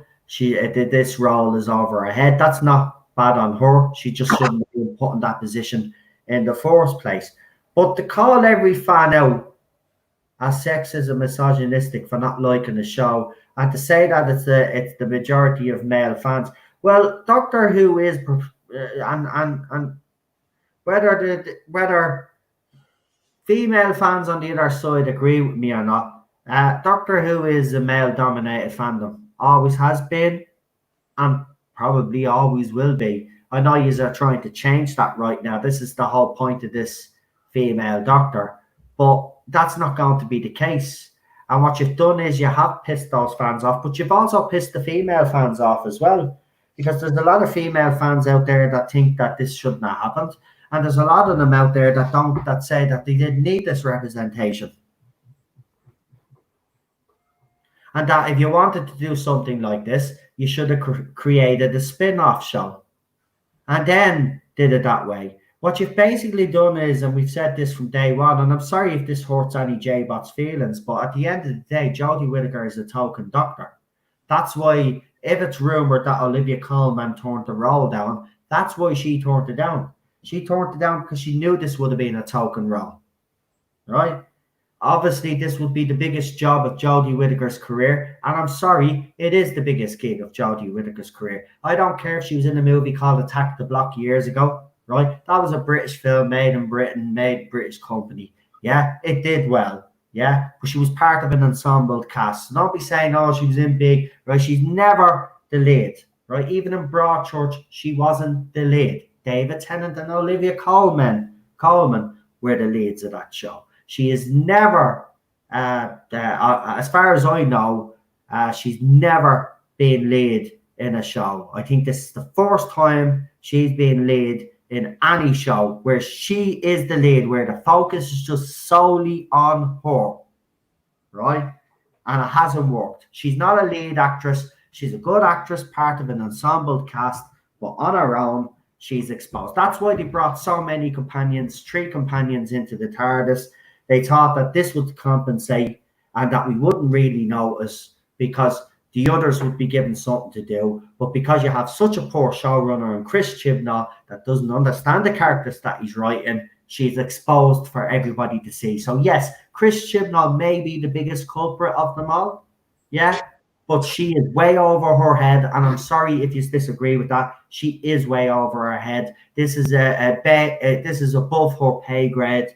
And I'm sick of every single J-bot out there saying that she's better than Pertwee, she's better than Peter Capaldi, she's better than Tom Baker, and all this crap that you get. She's not fit enough to polish those guys' boots. And I'm sorry if that's an insult, but she's not. She's not fit enough to polish those guys' boots. And how dare you compare her to any of those guys that came before, because she is not good enough. She is not good enough, and that's the bottom line. I'm sorry if you don't like hearing that, but that's the truth, right? And yes, Chris Chibnall is responsible as well. And don't worry, we will be concentrating on Chris Chibnall a lot more because he has a lot to answer for. Jodie Whittaker, my gripes with Jodie Whittaker are out there for everybody to know. And everybody knows how I feel about her. It doesn't matter. She's not going to change my opinion ever. Series 13, she's not going to improve. She's going to be the same way because she won't be character developed anyway, and because she's out of her league. So it doesn't matter what she does for Series 13. She is not good enough. She's not good enough. So my focus is Chris Chibnall now, and he's writing, because as far as I'm concerned, he's the one that's actually doing the most damage to this show, not Jodie Whittaker, right? They should never cast a woman in the first place, but they went with Jodie Whittaker. If they were going to go with an actress, they should have went with someone with a better CV. I'm sorry, they should have went with someone with a better CV, but they didn't, right? He picked his best mate. End of. Super John, nothing to add to that. I thought Jodie Whittaker was like a poor seventh Doctor in post-regenerative amnesia, like constantly throughout. You know, that kind of stupid acting and that. Yeah, I don't think she's good. She's just a cheap cosplay of David Tennant and Matt Smith. She's not even being her own Doctor. And that's the thing that disappoints me with her, personally, is that she hasn't brought any of her own I'm sorry, you could say that she has a person. She doesn't. If that's her personality, no, I won't say it because I'll get into trouble. But just put it this way, she'd bore the crap out of me, right? I wouldn't find her interesting in any way to have a conversation with. That's the way I'll put it. She's just boring. She just doesn't seem like she has any charisma. And anytime she does say something or something comes out of her mouth, she's always talking about how little girls don't have to cut their hair, little girls can do this now, and little girls can do that. Where about the blokes? Yeah, where's your balance? You know what I mean? There's a lot. Listen, whether you use like her or not, on the other side, there's a lot of boys and there's a lot of men that are butthurt. But she could actually do a lot to actually alleviate that if she came out and actually spoke properly and she wasn't coming out with her crap. And she actually included little boys when she makes statements about little girls. It's great that little boys and little girls can now dress up as the Doctor and stuff like that, you know? But instead it's not, it's great, little girls don't have to cut their hair now to dress up like the Doctor anymore, suggesting that they had to all along. Have we lost Marty? It looks like it. Right, we'll see if he comes back. I don't know. He didn't leave me a private message, so I don't know whether he had to shoot off or it's his internet. We'll give him a second anyway. But yeah, I mean, look, that's how I feel about Jodie Whittaker. But Chris Chibnall is the main. Yeah, it is definitely him. Because in the past, every producer has went through screen tests with every actor to find the right actor for the part of the Doctor. And I mean, you can see it on YouTube because there's screen tests with Janet Fielding and Sylvester McCoy. And you can see Paul McGann's screen tests. I don't think you can see any other screen tests, but you can actually see that they were really testing to see if that that actor, was the right actor that could pull off the idiosyncrasies of the Doctor, that they could actually convince the audience that this is the character that continues from William Hartnell, Patrick Troughton, John Pertwee, and so on. Yeah. Hold on, I've just found out that and I forgot all about them. So I'm sending you an email now, Sean. So if you're in the chat, mate, sorry, you didn't change your email. See that? I'm an idiot. Right, email sent. Email sent. We'll see where Marty is. I'll just give Marty a quick message there, guys, just to see you okay. Let's see. He probably had to leave.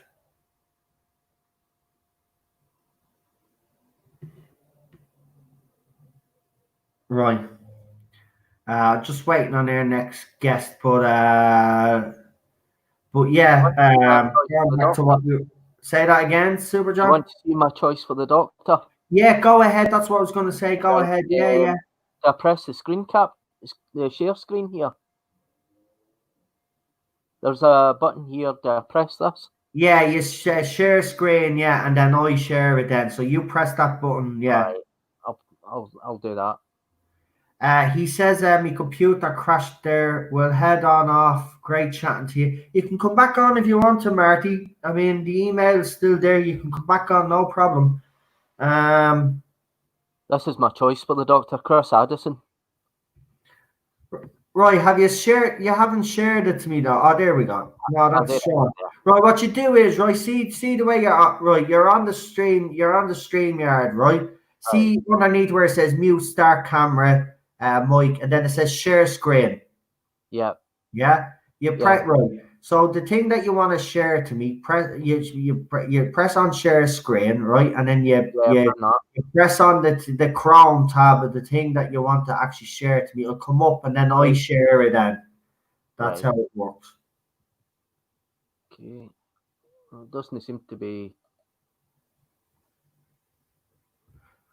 Right, let's bring on our other guest while we're trying to figure that out. Hopefully, you're like me when I first started. I hadn't got a clue either, John. It's. Oh, there you go. I think you got it now. Yes, Chris Addison. There you go. I think you got it there. Right, so this is his choice. There you go. Chris Addison.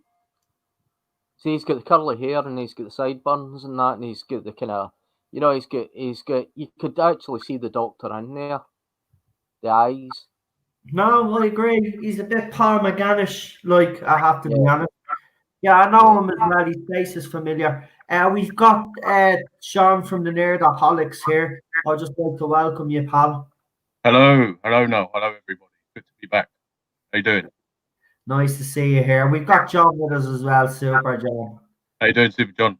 How are you doing? Yeah, surviving. Daniel's going to be now all excited now because you're here. Daniel, your buddy is here. Your buddy is here. So we've been just talking because just to fill you kind of in. So Maxine Alderton, Marty at the end of Rabbi's stream brought up the fact that you're talking about on Gallifrey base. Maxine Alderton was basically being considered for showrunner. Obviously, I spoke about this in November, showed everybody anyway, the video, all of that. Just quickly on Maxine Alderton, we showed that she's mostly just written Emmerdale and this show called, what was it, The Worst Witch or something like that. And she also did The Haunting via Dido. Well, I can never say that bleeding episode's name. What's it? The Haunting of via. Still can't say it. Diodati. Yeah, do you know what? Chris Chibnall. Do you know what? I used to think Moffat's names to episodes were bad, but Chris Chibnall's, man. Oh my God, they're tongue twisters. And unpronounced. Right, go on. Anyway, about Maxine Alderton, I don't know if you have been watching her at, but I managed to catch up a little bit. So she's written God knows how many episodes. Just the one for Doctor Who. And that one. Okay, I mean, I'm not 100% convinced. To be honest with you, I think if you've got a predominantly soap background, chances are you're probably not really going to be the best fit for an all-running sci-fi show. Having said that, that episode, okay, I can't believe I'm going to say this, was not completely terrible, but it still wasn't great. So I'm not completely sold on that choice, to be honest with you. Yeah. I'll tell you who I would be sold on. But yeah. Well, here's the thing then. We all decided then that we'd pick our own choices. So Marty, I think, picked Toby Whithouse, wasn't it? Was it Toby Whithouse? And then I picked Neil Cross. Yeah. Actually, Super John, who did you pick? I picked Neil Gaiman. Oh, he picked Neil Gaiman. Yeah. So, Sean, who would you pick as your, say, potential showrunner? Well, I would say Y Limited one showrunner when you could have a duo, and that leads me into Shearsmith and Pemberton, who do Inside Number 9. Because I think their style is very Doctor Who like, just a bit darker. They're fans of the show, they've been in the show, and they know it quite well. And I just really like the style of Inside Number 9. I think it could transfer well to Doctor Who. Okay, you've got to sort of brighten it up a bit for the kids, but that would be my main choice. Or Peter Capaldi, because he's amazing and he's a fan of the show. And why not? But a more serious choice, that would be mine, Pemberton and Shearsmith. Can't remember Reece Shearsmith and Steve Pemberton. Yeah. So you seem to be cutting up a little bit, right? But what I've gotten from that is your showrunner is Peter Capaldi. Can you hear me now? Is that better? Yeah, that's better. You were talking, but you seem to be breaking up every couple of seconds. Sorry. I was saying before Capaldi, my main choices would be Reece Shearsmith and Steve Pemberton, who write Inside Number 9, because I think they were. I think the style of that show is quite okay. It's a very dark version in terms of a lot of sci-fi horror elements in there, and I think the show could do quite well to go back to that. Obviously, not too scary for kids, but they're fans of the show. They've been in the show. They know it quite well, and I think why limit yourself to just one showrunner when you could have a duo who understand each other quite well and understand the show very well. So yeah, that would be my pick. And then I said, as a sort of jokey but semi-serious, Peter Capaldi, or at least let him do one episode, because he's proven that he can direct at least, and he's again another fan of the show. So those would be my choices. But the ones that you've suggested are also very good. Couldn't complain with that, really. Yeah, you keep breaking up for some weird reason, Sean. We got most of that anyway. Well, I did. Damn it. Hang on. Let me come out and come back, and I'll try and see. Right. Okay. Sorry, yeah, mate. You do seem to be breaking up a little bit there. I can hear you, but everybody else in the chat can't really hear you. Right, guys, can you be back now? Sorry about that. There does seem to be technical difficulties, but in the current situation that we're in, unfortunately, not everything is working the way it should be. Let's be honest. It's actually quite. That's the whole thing of this whole the behind the scenes. YouTube, Twitter, StreamYard. They're not all 100%, because obviously they can't have the workers there to be doing what they need to be doing to keep everything in check. So you might also get a bit of feedback as well, because there's been a lot of that going on other people's streams as well. I thought it was just mine. Chris needs to head off. Go ahead, Chris. Sure, I'll see you on Gary's channel tomorrow night. Anyway, send Gary my love. And tell him that I appreciate the invite, and I'm looking forward to it. And thank you for being here as well. I really appreciate it. You do a great job, pal. Love it. Thank you. You always keep the chat nice and safe.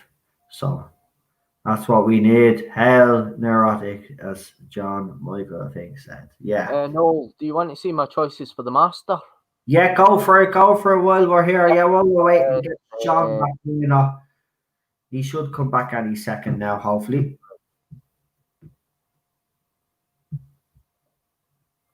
This is my choice for the Master. Now, the Master would be an old Master before he regenerates into a younger one.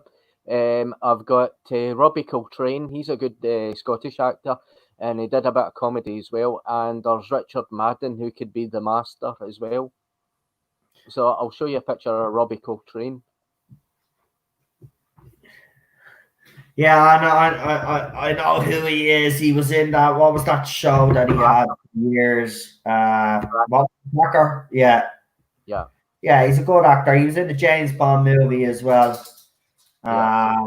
Where he played and obviously he's famous for Harry Pothead. Yeah. Oh, sorry, Harry Potter.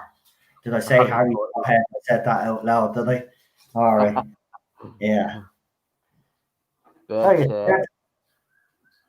yeah. yeah. Well, it was so good that Russell T Davies had done the Master with David Jacobi.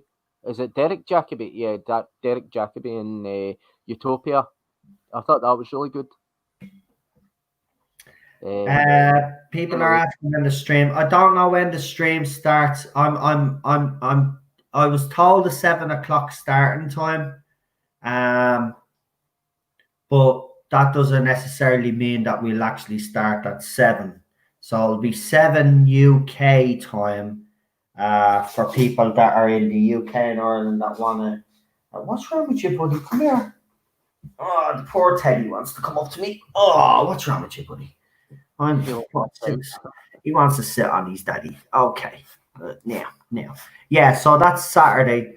I don't know if Sean's coming back. He might have rebooted his computer, so we'll just give him a few minutes. Because we're going to be ending soon anyway. But I want to bring Sean on because he hasn't been on in a while. So we'll give him a chance to come back. We'll give him a chance to come back. So yeah, Richard Madden, if you want to throw his image up so people know who you're talking about, actually. I'll have to try and find that again. Richard Madden, he was obviously in that show, The Bodyguard, that was recently shown on BBC. But he's, what else is he known for? Game of Thrones. Game of Thrones, that's the one. How did we forget that? Yeah, he's known for Game of Thrones. So yeah, he's a high quality actor as well. Yeah, some out there choices, all right. Yeah. Rich, yeah. I would love to see Robbie in the on the show. Because I think he is a good actor. That's the time. That's what we need to be. That's what Doctor Who needs to do. They need to be bringing these kind of these actors and actresses of high caliber onto the show now and actually give them decent parts. You know, decent stories, and they could actually pull it off again and get a bigger audience. Yeah. But if Richard Madden couldn't play the Master, he could play the Doctor. Yeah, you're right. You're right. Could work. It could actually work. But again, do BBC have the imagination to even do something like that? Think outside the box, or I don't know. I think they've lost the passion for the show. I mean, I think they've tried to do this as an experiment, and it's totally failed with Jodie Whittaker. But there you go.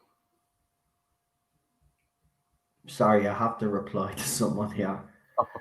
It's just a ridiculous fucking statement. So I have to. It's on Facebook, so don't worry. It's not going to cause any more drama. But right. So this post is funny, right? I'll read it to you. So it says, hold on. What is it? Hold on. I just want to remember. It's actually 7. It is actually 7 million households have tuned out, and she won't be the Doctor after series 14. So I'm gonna write deal with it because that's what you told us to do. Deal with it. I love this. Right, so the post is basically this. And if you're going to put it up on a public forum, I can reply back. I have that right. Doctor Who isn't dead, and Jodie Whittaker is the Doctor. Deal with it. Well, Doctor Who is dead, and Jodie Whittaker will not be the Doctor much longer. You deal with it. That's the reality of the situation. You can put up these little screenshot, little posts all you want. It's not going to save the show from utter destruction when you've basically turned your back on the fandom, which BBC have done for the last 3 years. Those fans are not going to come back. And they're going to have a struggle getting those fans back. See, this is the bigger repercussion of all of this. Fans can say what they want and say that we're this, that, and the other. The problem is that those fans that have already left, you have the next showrunner has the most difficult job when they come in, because not only do they have to try and convince the fans that have stuck around that they're going to try and improve this, but those fans, those 7 million households that have walked away, you're going to find it very hard to convince the majority of them to come back. So he has probably damaged Doctor Who, mortally wounded the show, if you will. I honestly believe that this show is not going to recover. I think Doctor Who now is finished. I think, yes, Stephen Moffat, his writing did get stale.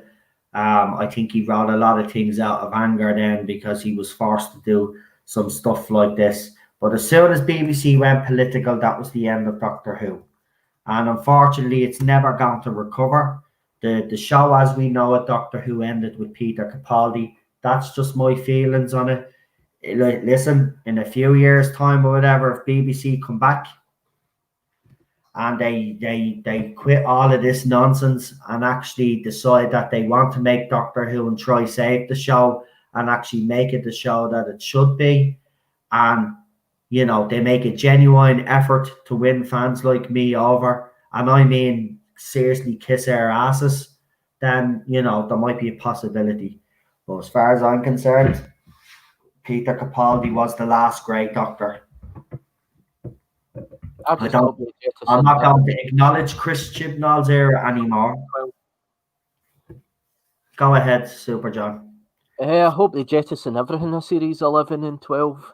I mean, that TARDIS interior, I mean, it's the worst interior of all. Look at what I mean, it looks like crystallized, you know what? But yeah.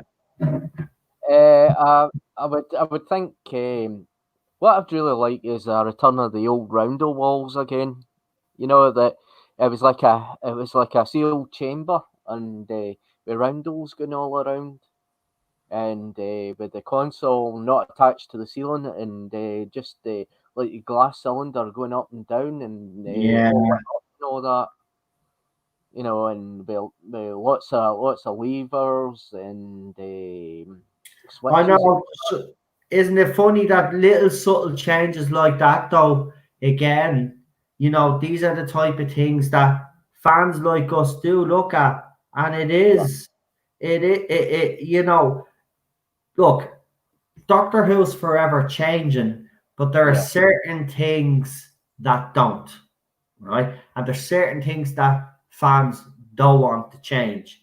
When you start changing those things, that's when you start running into problems. And we've got Sean back again. So let's hope back.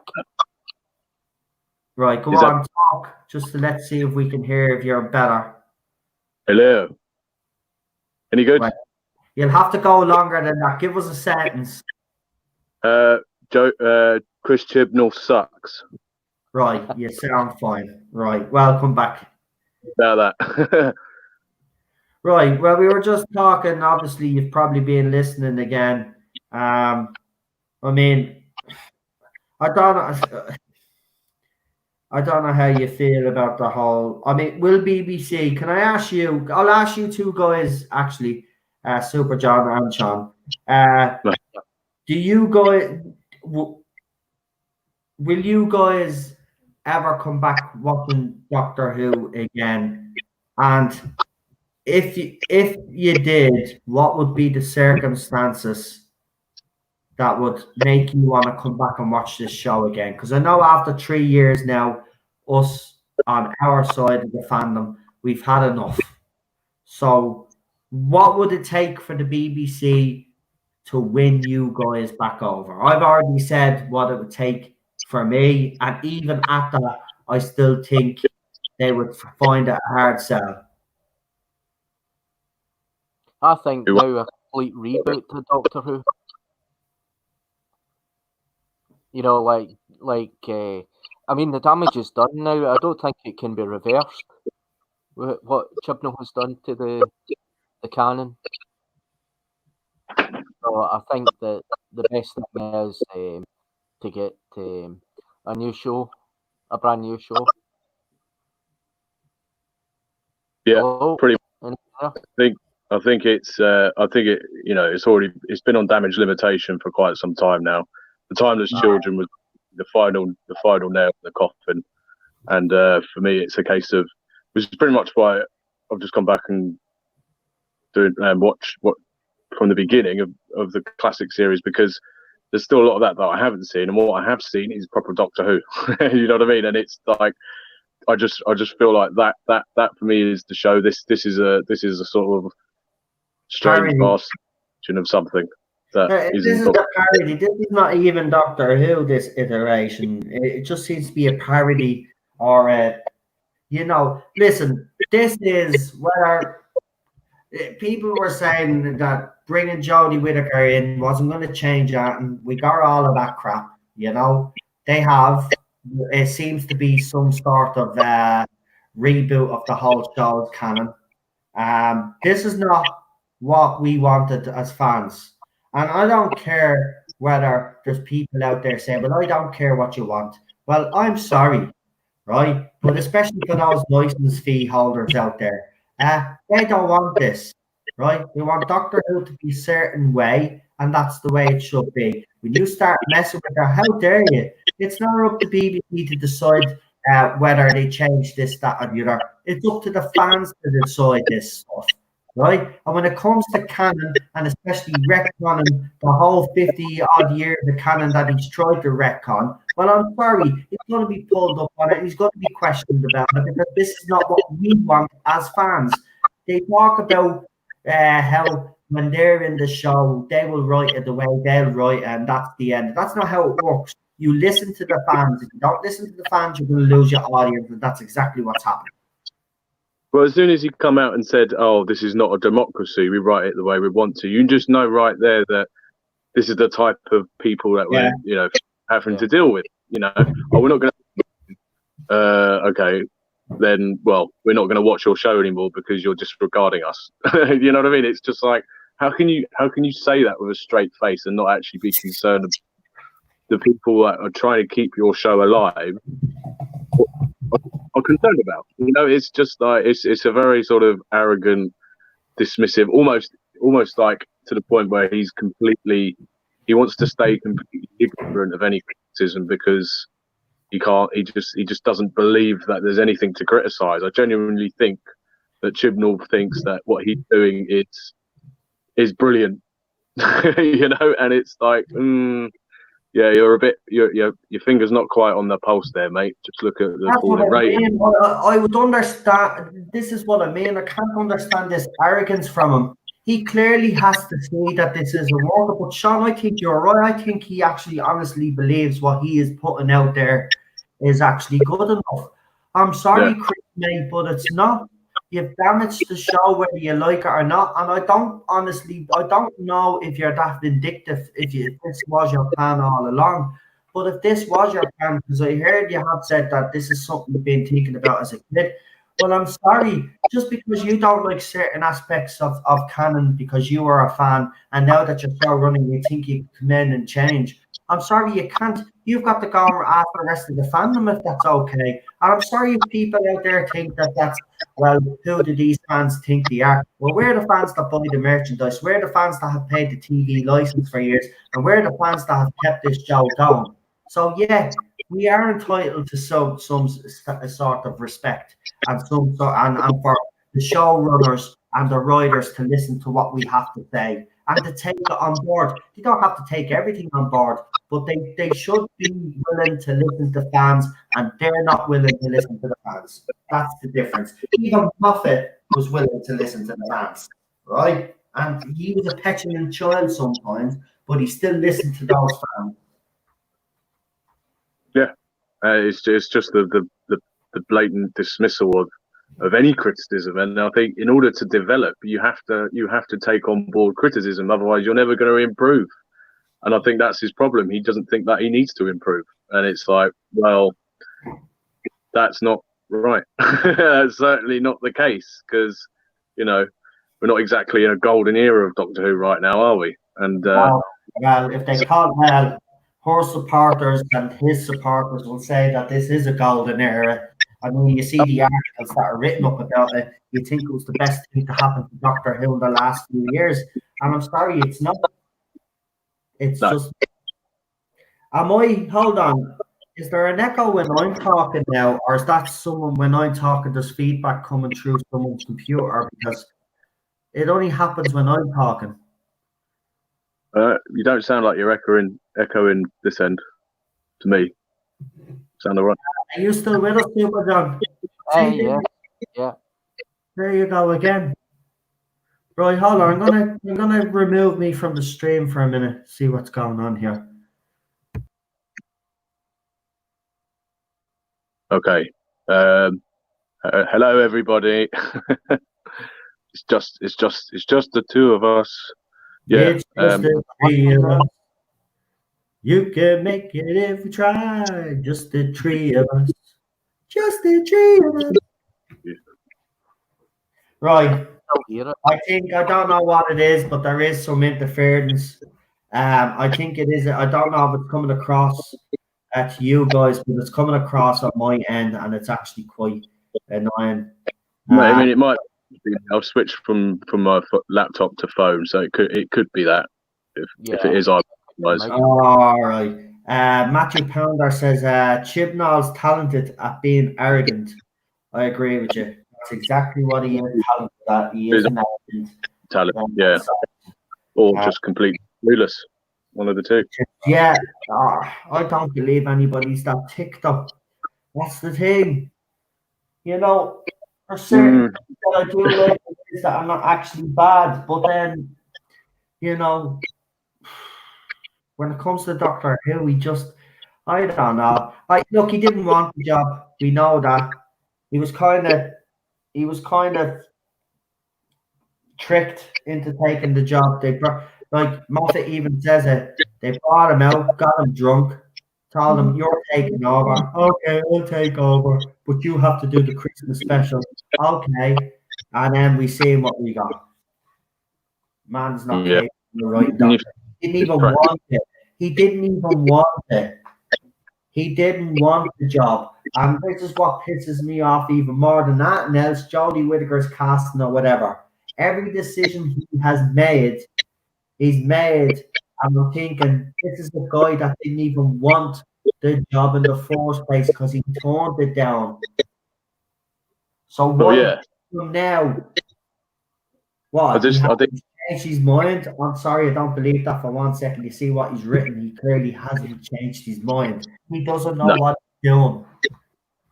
He knows he can't write Doctor Who. He was the wrong choice. He was the wrong choice. He had a hit with Broadchurch and stuff, and he did a few episodes of Hawkwood under RTD's Watchful Eye, and people think, oh yeah, he's good enough. He was never good enough. He even knew himself that's why he wouldn't take the job. But they gave it to him anyway. Good man. Good. Well done, BBC. Right, as the show. Yeah, brilliant. You know, it's just like if you go by his track record of previous episodes, even before all the like complete woke shit started happening, you got 42. Dreadful, in my opinion. You've got the Silurian two-parter, which basically bastardized the Silurians and kind of made them into like human-looking, scaly lizard creatures, which was just boring. Oh, and another Countdown. And then you've got dinosaurs on a spaceship. Oh, don't even talk to me about that episode. That has to be one of the another Countdown attacks. And then they suddenly get resolved very quickly without much explanation. So just going by his episodes alone, forgetting about all the other stuff that comes with it, he's just mediocre anyway. You know, there's other writers you could have chosen, but you went with him? Really? I mean, the standards really did slip. And I mean, okay, that's not to say that Moffat's didn't, but at least Moffat's track record before he became showrunner was on the whole pretty good. You know, own episodes were the highlight of that particular season in Russell T Davis's era for the most part. So you think, okay, that makes sense, but Prick and Chibnall to me just didn't from the beginning anyway. Yeah. And he proved it with he went above and beyond to prove us all right. And all these years ago, he slated Pip and Jane Baker. Yeah, they still didn't acknowledge that. Yeah, they still didn't acknowledge Pip either, which has actually annoyed the hell out of me. And they still haven't. That's disgusting, actually. But this is the current organisation of Doctor Who, and let's remember that Twitter accounts and their Facebook accounts are run by idiots that don't know the history of the show. It's clear to see that they clearly don't. They made a few boo-boos last year and during Series 11. They didn't even know their own facts. They're actually stupid. They're getting people running these things that don't even know what they're putting up. Look, it's all shambles. The magazines are shambles, the shows are shambles, and the accounts on social media platform are a shambles. All of the rubbish that's been happening over the past 3 weeks, we have alerted the BBC to, and they haven't bothered once to get back in response. Now, they have responded in email, so we have sent emails instead because they seem to respond to them a lot faster, to be honest with you. But they don't care about what's going on in the fandom by the looks of things so far. That might change, hopefully it does. But it's BBC is an organisation right now. You can see it. Don't know if you are on Twitter and if you are on Facebook, you will see that there's multiple groups, multiple channels, all talking about defunding the BBC, talking about their blatant propaganda, what they're all about. BBC are not a nice corporation, and unfortunately, they do own the IP Doctor Who. And unfortunately, until they ever decide to get rid of that IP, which I never see happening, Doctor Who is always going to be used as their go-to to get all these political messages or whatever else they need to get across. And that's sad. Even Top Gear has suffered. Even Top Gear suffered. Even after Jeremy Clarkson and all those lads, they tried to diversify the presenters and all on that show, and it hasn't worked. That's another IP of their which was golden, and now it's completely gone now. The Top Gear Doctor Who, unfortunately, are dead in the water, and they were the two main IPs that were making the most money for BBC Studios. Well, they've lost money. I did a video on it last year. They lost money, and BBC Studios is in serious crisis right now. Yep. So the trouble is when an organisation who cares more about sending a message rather than actually making good business, then that's what happens. And it seems to be a widespread problem throughout pop culture. Yeah. It's message over entertainment, and then they shoot themselves in the foot because entertainment is a business, and if you make good entertainment, chances are you're going to make. Let's get this across, though. None of us on the panel are saying that we don't want any messages within the show. I want to make that clear, because every time that we do say something like that, you are saying, so you are against diversifying and you are against, Doctor Who bringing up certain subjects. No, we're not. We are. Well, no, the thing about it is, as we've always said, in classic Who, they found a clever way of getting those messages across, and also they gave a balanced view of whatever message that they were trying to get out there. Now they just hammer the message here. It's and center, and the story suffers. That's the problem that we have, and we've always had. Right? We've no problem with LGBTQ plus characters being in Doctor Who. They've been prevalent throughout its history, right? It's how these characters are used now by Chris Chibnall is what I have a problem with. I mean, if you're going to introduce a gay character to the fans and kill that same character off after 20 seconds, like you did in in resolution of the Daleks, well then, you know, that's not good. That's, to me, that's, yeah, how dare you? That's disrespectful. That's not representing the community properly by you introduce the character for 20 seconds and saying basically his line was, my boyfriend's in a home and he gets shot by a Dalek, right? That's not representation, and that's not how you should do it properly either. I'm sick of this. Same with cameos as well. Brings in certain characters, you know, to try and show how diverse the show is. But then these characters are not really given great storylines, and they're not even in the show for long. Or if he does bring them in, then he always finds a way to disrespect them or turn them bad. Like he did with Lenny Henry's character. Lenny Henry's character, remember, killed his own mother. Yeah. Right? So when I give out about stuff like that, I'm not being racist, right?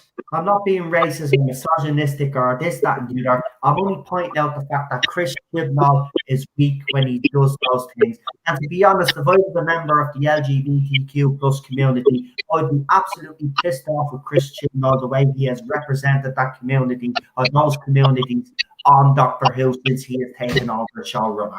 All right? If anything, you know what I mean? I've always defended, and I've always defended LGBTQ plus rights on this channel, because I do believe what Chris Chibnall is doing is not the way you should be doing it. They deserve, like us all, every character deserves the respect and a decent character arc, by the way, and character development, which Chris Chibnall is unable to do. Well, that's it. He doesn't know how to develop characters. He just sort of sticks a load of characters on the screen and says, right, do something. You know, it's the same with pretty much his entire repertoire of scripts. It's just a big waste of time. That's what it just feels like. He's just wasting everyone's time, and he's wasted our time for 2 to 3 years now, and it's a bit like, you know, I'm not going to waste my time watching this anymore. So I'm just going to spend valuable time watching the classic era, you know, of which, okay, there are bad stories in that. I'm not denying that, but it still feels like Doctor Who. And it just seems like there was definitely more of an understanding of character development, even in like with incidental characters. Here's a question I'd ask the J bots on the other side.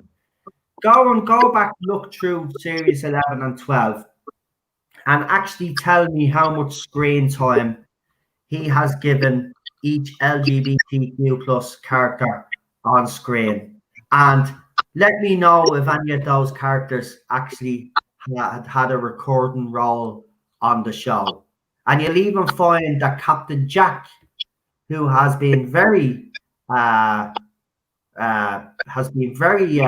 is well known within this fandom, obviously, and has been in New Who quite a lot, as you know. His character has been developed very well. But then when Chris Chibnall introduces him, it's a cameo. He's not good enough for a bigger part, so he just throws him into the cameo. Now, I know you will all say, well, he's supposed to be in Series 13 a lot more. Yeah, I know. I was told that as well. But still, that's just after the fact. And do you know why he's bringing Captain Jack back? He's not bringing Captain Jack back because he...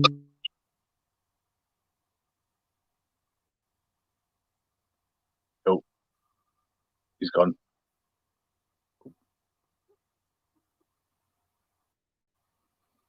You there now? Oh, I thought that was just me. I can't hear him. He's been silenced. No. Maybe his internet's down. You know.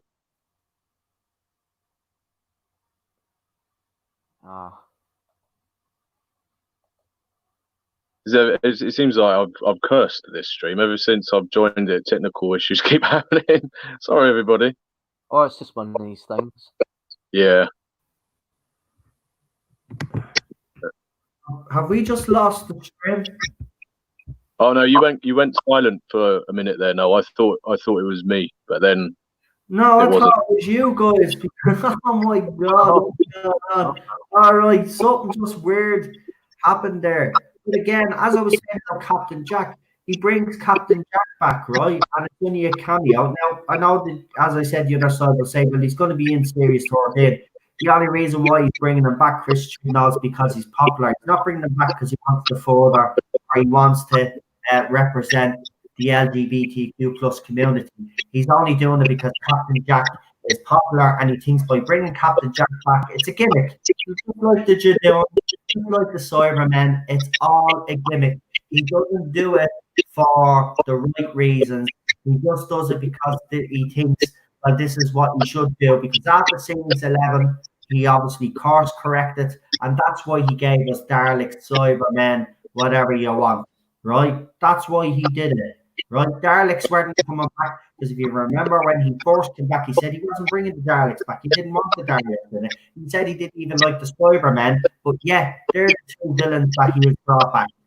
Right? He's just a hypocrite. He doesn't care about anybody in any community whatsoever. He's only writing for himself. He's basically self-obsessed. He's got an ego, and he doesn't care what any of us think. He's writing the way he wants to write it, and that's the end of that. Yeah, I mean, you could see that he didn't like the Cybermen, just how absolutely bloody woeful they were in that story. Anyway, I mean, they look good, but what exactly did they do? No. They merged themselves with Time Lords. Oh yeah, and we saw how that worked out. That was ridiculous. Well, it just seemed to me like he did it out of spite. So yeah, he was like, right, I'm having no classic villains in my first season because I'm so good that I don't need that.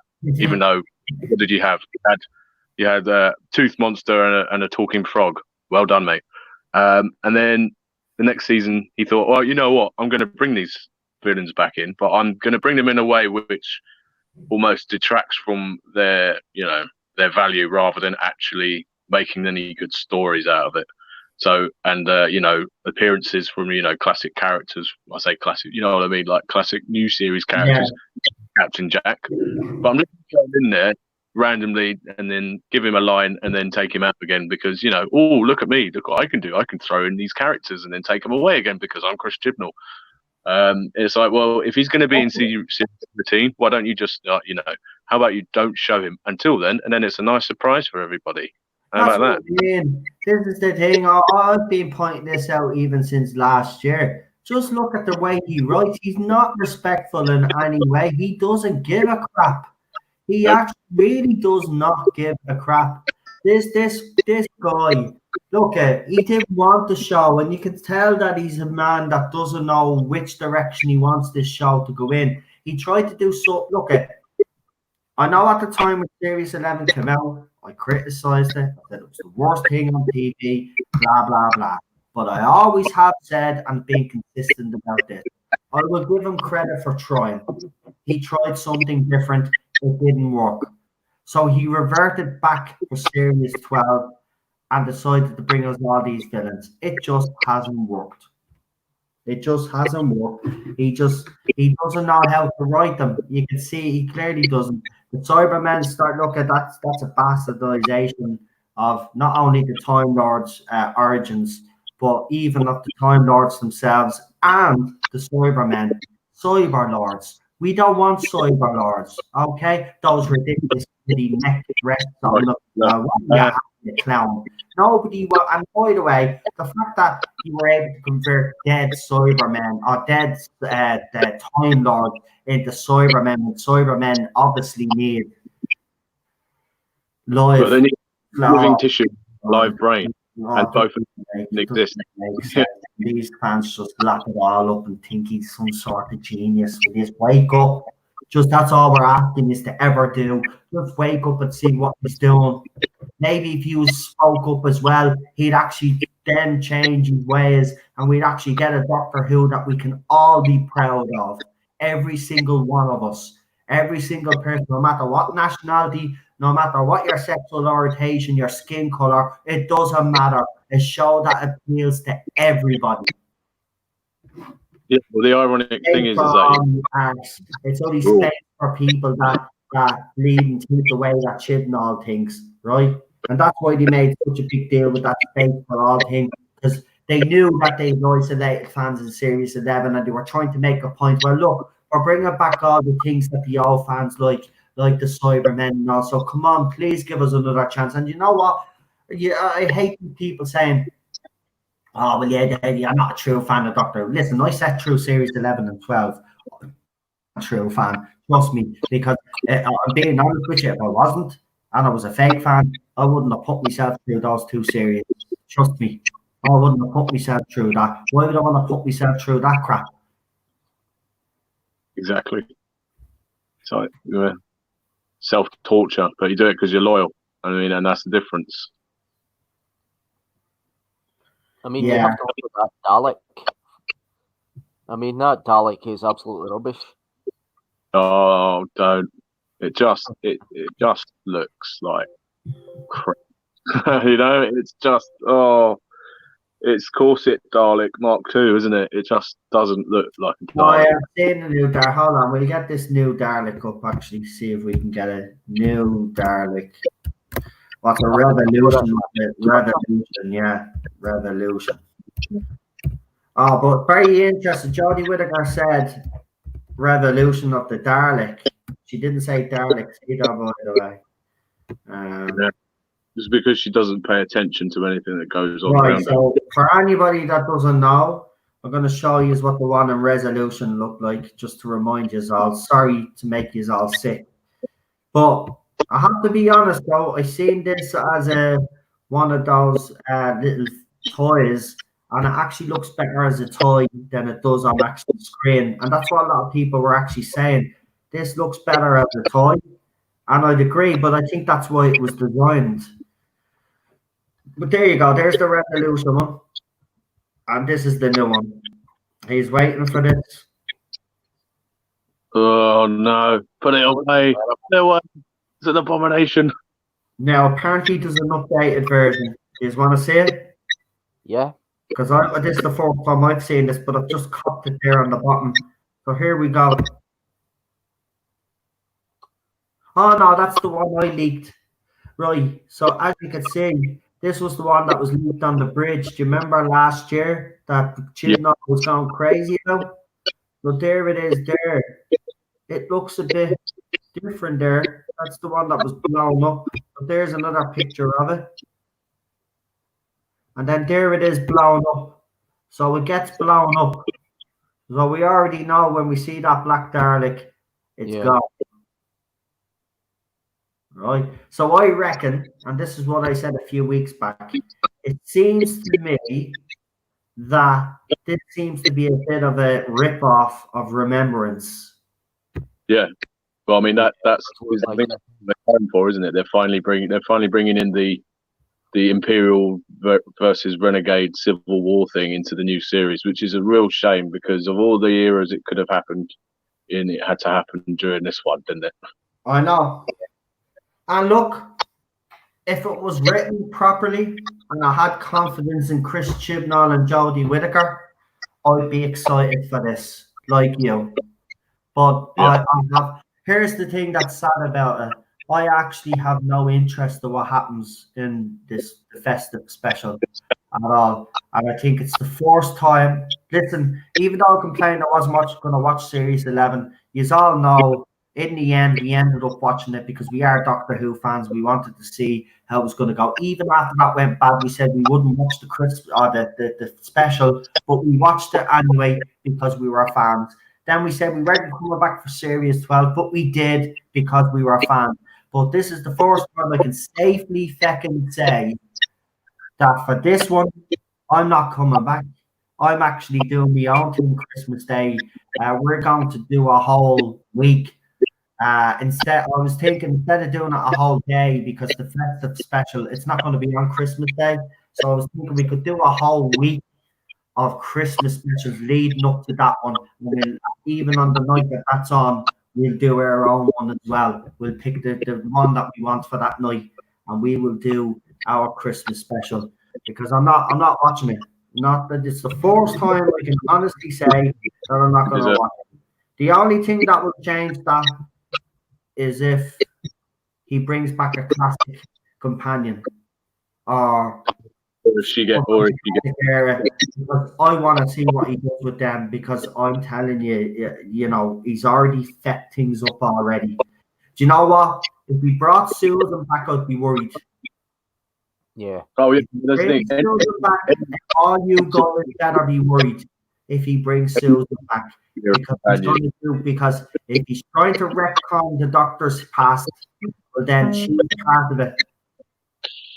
She's part of it. So remember that. If Susan comes back, and there was talk, by the way, last year, so I don't know if it'll happen. But what do you guys think anyway? Well, I wouldn't. I'll let you go first. No, you go, mate. Sorry. Go on. Right. Susan was supposed to come back for series 10, but didn't. Capaldi wanted Caroline Ford back, I think, for series 10. But after that, nothing happened. It was just a week in a photograph in one of the Doctor's study room in that campus at which he was working at. Oh, there was a little nod. There was a little nod to her there, wasn't there? Yeah. Yeah, and that was just about it. But I wouldn't be surprised if the Joe Martin Doctor came back in the Christmas special. I wouldn't be surprised if this is the time you're doing. I think he's going to keep running with this timeless children Ruth thing. He's not stopping, because BBC have even said they're afraid to retcon this crap.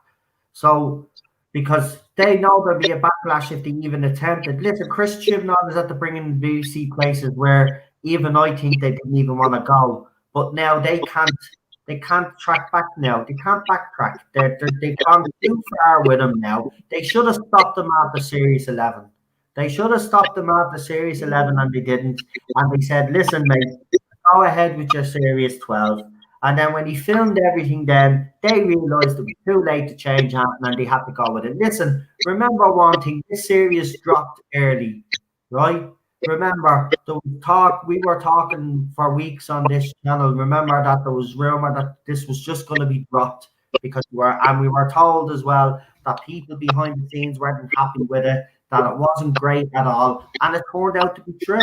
It turned out to be true. They just threw it out there. They got it done and all, but they put it out in January. It was finished by March, right? They wanted that done and over with as quick as possible. They didn't want you know what? I never seen a series of Doctor Who, come out so fast after rumours being saying, well, it's going to come out on this date, and then it just drops.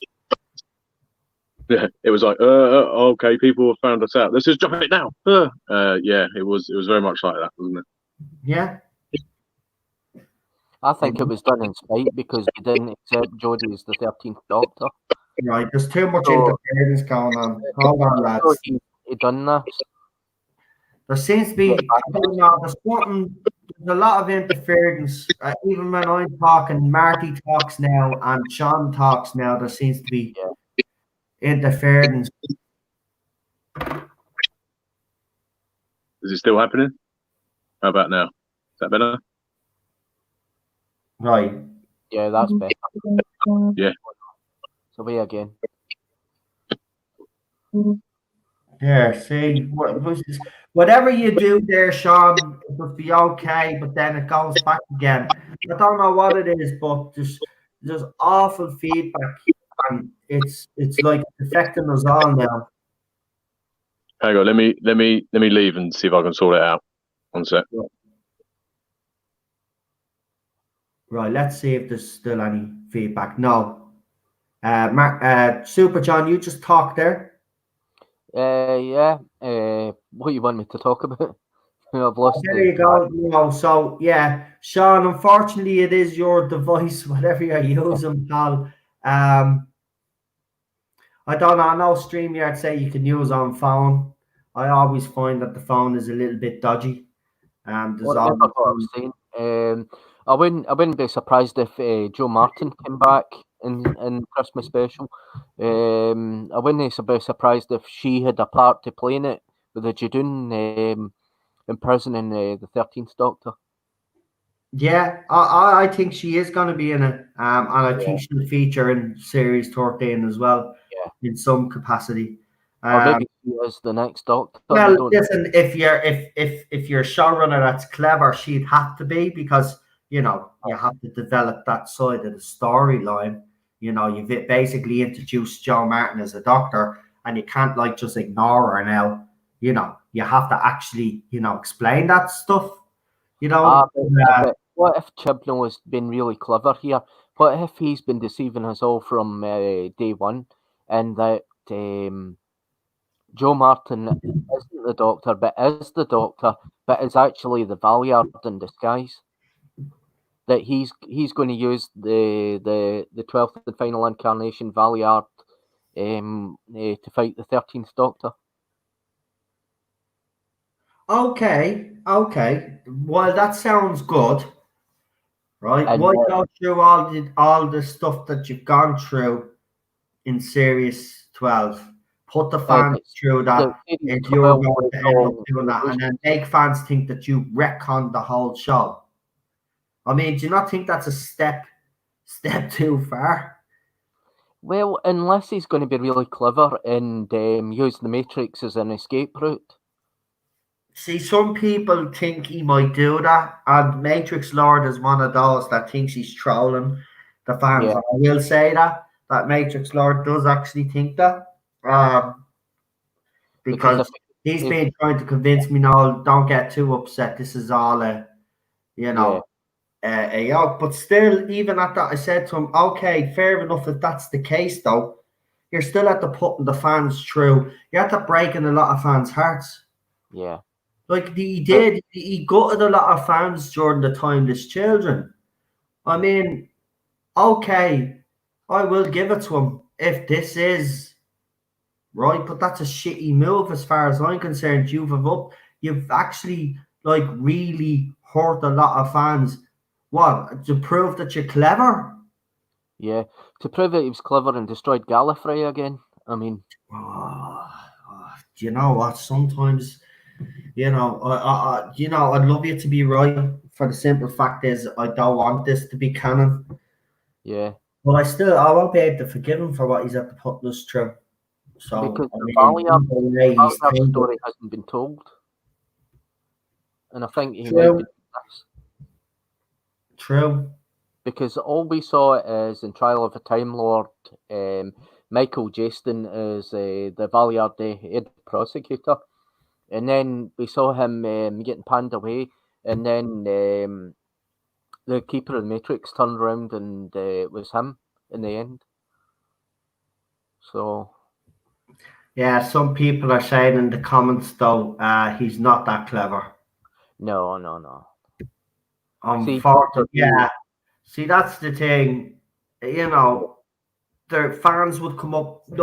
I know there's fans out there already that have already probably done streams on this as well, done videos, shown away how Chris Chibnall could get out of all of this.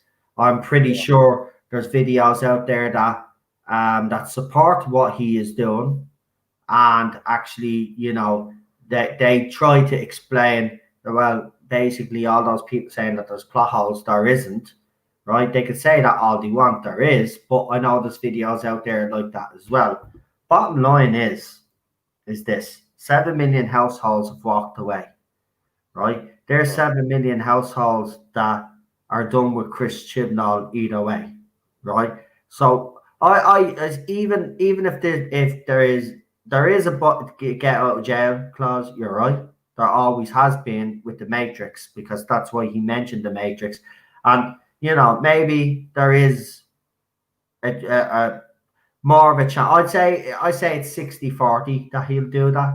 To be honest, I will give it that close. I'm not going to totally dismiss that that's what he's going to do. But the thing is he's at their fandom through heartache, and he's at upsetting a lot of fans. I mean, you look at everybody's reaction here that night, and you look at everybody's reaction on Gary's channel that night, everybody was lost for words. You see the other side celebrating as if they won the lottery, and then you see our side, a lot of them gutted, not knowing what to say. Even people that were supporting Chris Chibnall thought he went too far. He has really hurt the fans, and I'm sorry, you can't hurt the fans for the sake of being clever. You can rile the fans, of course. You can, you can upset the fans. I'm not saying you can't upset the fans, but you don't upset the fans the way he did. He broke a lot of hearts. He broke mine. I can't forgive him for that. My heart was broken when Jodie was cast. I knew it was going to be the end. I knew that this was it. This was the false move they were going to make. See, we all went through it at different times, but every fan has suffered. I remember this. Now the other side might laugh at that. Listen, that's fine. I'm glad. Rabbi is right. I'm glad you enjoy this. I really do. I wish I could enjoy it the way you enjoy it, but I don't see that as Doctor Who. And I don't blame you thinking that this is Doctor Who, because obviously you don't understand the show, and that's not your fault. I'm not having a go at you here. I'm really not having a go. You just don't understand the show and the way the show should be, and that's not your fault. The showrunner is the one that should be explained. Well, he does on screen. He has to explain everything to you on screen. See, we don't like that. We like to figure things out for ourselves as well, and that's another problem I have with the show as well. He's kind of, no disrespect, but he's kind of dumbed the show down, and that's why I find it boring now. Listen, I know you have to attract new fans. I know that those new fans, mightn't be into the sci-fi part of it like we are, and we like the complicated storylines, or we like hidden things here and there, and I know other fans like it to be simplified and to be explained, but that's not what we, at the end of the day, I'm sorry, you could bring new fans in, but when the new fans come in, you could write certain stories to attract them. But at the end of the day, the fandom that you should be more concerned about is those core fans that have stayed with the show for years and years and have supported it, and the ones that expect the show to be written a certain way. Listen, we've never had a problem with new fans. Look at when it came back in 2005. Now, there is some hardcore fans that did walk away. That's fine, fair enough. That's their entitlement, and they'll stick with Classic Who, and that's good. You know what I mean? I'll never slate those fans. They don't come in and start bullying fans for liking the new era of Doctor Who. They just go on and do what they do with their classic, and that's fine. There's some people out there that don't like the TV movie and don't like to acknowledge the TV movie. That's fine also. But the thing about it is, there is a core of fandom that stuck around, and when the show came back in 2005, we bought into RTD's vision for Doctor Who. We bought into it, and we fell in love with Doctor Who all over again, and we supported it all the way through. We can no longer support the show. Because when I saw the photographs for the 2005 series in Doctor Who magazine, I thought it was Christopher Eccleston just wearing his ordinary clothes, because I saw a Tardis, and I thought that looks a bit fan built, and I thought that can't be the actual prop they're going to be using in the series. And then when I found out that it was the actual prop they were going to use in the series, I was utterly disappointed. And then when I saw the logo, I thought, nah, it's not for me. I thought it was just going to be a young kids thing. And but when I sat down and watched the Rose, I thought I was blown away with that. I thought that was Doctor Who in its back, and I kept continuing watching series 1 from there. Yeah. Into series 2, and series 2 didn't have some good episodes, and I like series 3. Yeah. Series 4, I like series 4. I like Matt Smith's eras. I like Capaldi's eras, and I do. I like Capaldi's era gets stick. And listen, I'm not saying that it didn't get woke. Of course it did. We all know it did. But Capaldi himself, great actor. And Moffat still, in fairness to him, still tried to, keep us engaged. He did. He tried his best with what. Look, he was being crippled at that stage with the agenda by the BBC. He even said so himself. Because he doesn't like criticism. He takes it personally. So when people were having a go about the end of his run, he basically threw the BBC under the bus. He doesn't give a crap. It wasn't him. It wasn't all him, certainly. Anyway, he probably agreed to certain amounts of it, but the amount that they've put in ruined it. But look, Series 10, bar the fact that Pearl Mackie was telling us every 5 minutes that she, what was it, lesbian, don't care. You could have mentioned it once and then fine, moved on, but she just had to bring it up. But Pearl Mackie, Bill Potts as a character, besides that, was a great character. Actually, I have to say, I have a soft spot for Series 10. I think he did strip a lot of it back, and he kind of did try to go back to he tried to make it feel like Doctor Who again. I think that was, Moffat did try to go out on a high. And he will always get, I'm not always full of praise of Moffat, as you know, but I would take him back in a heartbeat, to be quite honest with you. But if he said he wanted to come back, which was rumored to be true, but if that is the case, come back. All is forgiven. Just come back, right side. Just write Doctor Who sci-fi again, will you? Come on. I don't even mind if you come back with all this fairy tale crap either, because you'll do it within a sci. I really don't. I actually don't. I'd rather that than what we're getting now. Because even with Moffat, at least he kept us entertained. He did. And I have to give him that. He kept us entertained. There's certain things that I didn't like, but I'd overlook them right now just to get rid of Chris Chibnall. And I know that's kind of selling me soul a little bit, but I don't care. At this stage, I just want Doctor Who to survive long enough that someone else will come along and just blow the socks off. It could blow us all away with the show. This could be written properly. But I think Moffat I know wherever he says in news articles about not coming back, right? I'm telling you now, he's itching. And when someone like that is itching, right, especially of Moffat's caliber, that's when you need to get a person like that back, because they're reinvigorated, they've re-energized. And I'm telling you, even his short stories, it was better than anything written by Chris Chibnall in 2 years. So I really think him and RTD, both of them, have proven that they still have passion for this show. They could say whatever they want about not returning. I think secretly, because those rumors are flying, I think they do want to return. And you know what? Who would I rather between Moffat and RTD if I had the choice between two? I would say, why not have two of them? Why not bring the two of them in as joint showrunner? I think those two would work well together. They've already proven that they can. Look at their episodes. Look at Moffat's episodes under RTD. Yep. That's all you need to know, and that's what we'd get more of. I love the Empty Child and the Doctor Dances. Yeah. I think they're one of his great episodes. Exactly. That's what we'd get. We'd get stories like that. We'd get proper Doctor Who. That would be proper Doctor Who. Well, proper Doctor Who in the New Who era. A New Who was never going to be classic Who. It was never going to be the Doctor Who that we knew.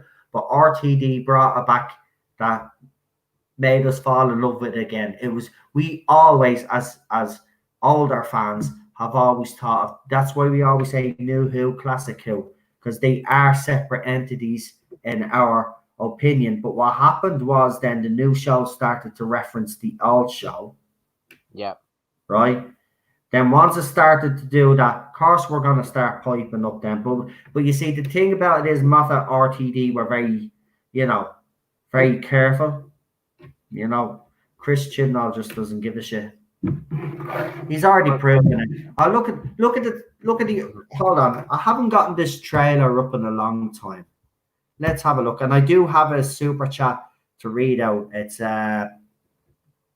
Fish again. I know who they are, with a $10 Australian super chat. He says, "Hey Noel, may I suggest Dizzy D and her YouTube channel? I will check it out, Mr. Fish. Guys, I don't know if you want to check that channel out there, but I'll certainly give it a look. But I just want to get this up now. Hold on, because I want to show everybody. I think it's a music channel. Yeah, I seem to be getting a lot of that lately. People sending me and actually people from different dance YouTubers coming to me. It's because I use some music in me videos, and they're probably, I don't know, nobody has asked me yet, but if there's any people out there that have watched me videos and you like the music, because I know some of you have said that the music that I actually use in some of the videos is great. If you want me to start I don't know, maybe you want me to use their music or something, or promote their channel, no problem. I'll promote their channel. As you know, I love me music anyway. Right, so the Origins trailer was dropped 4 months ago by the BBC. Right, as you know, I'm going to freeze the screen because I don't want to get any infringement.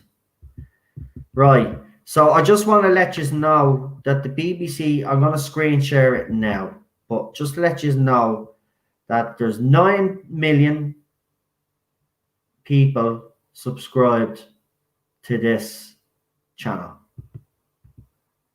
This video has received 99,599 views.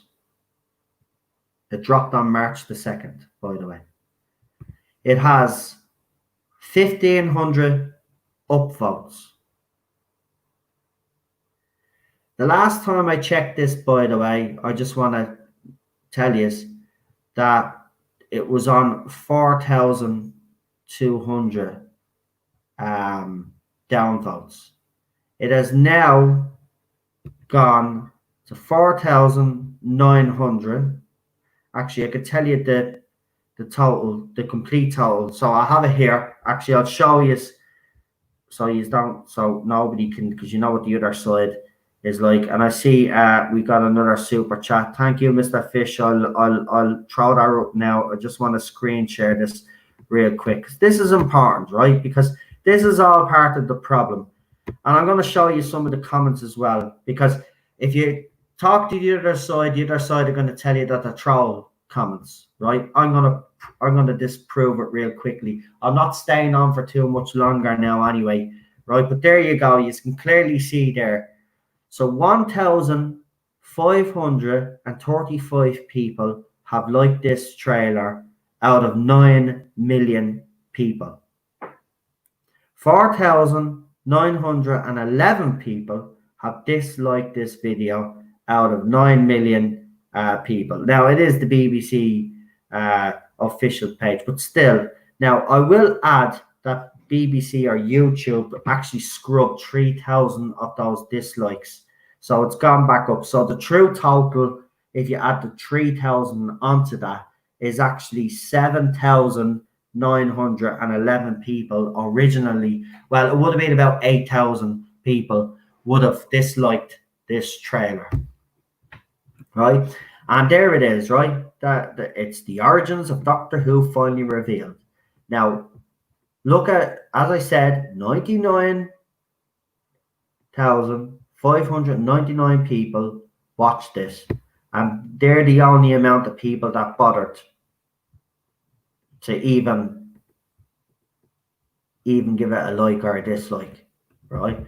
Now, there's 2,587, and you will see that I've left a few comments.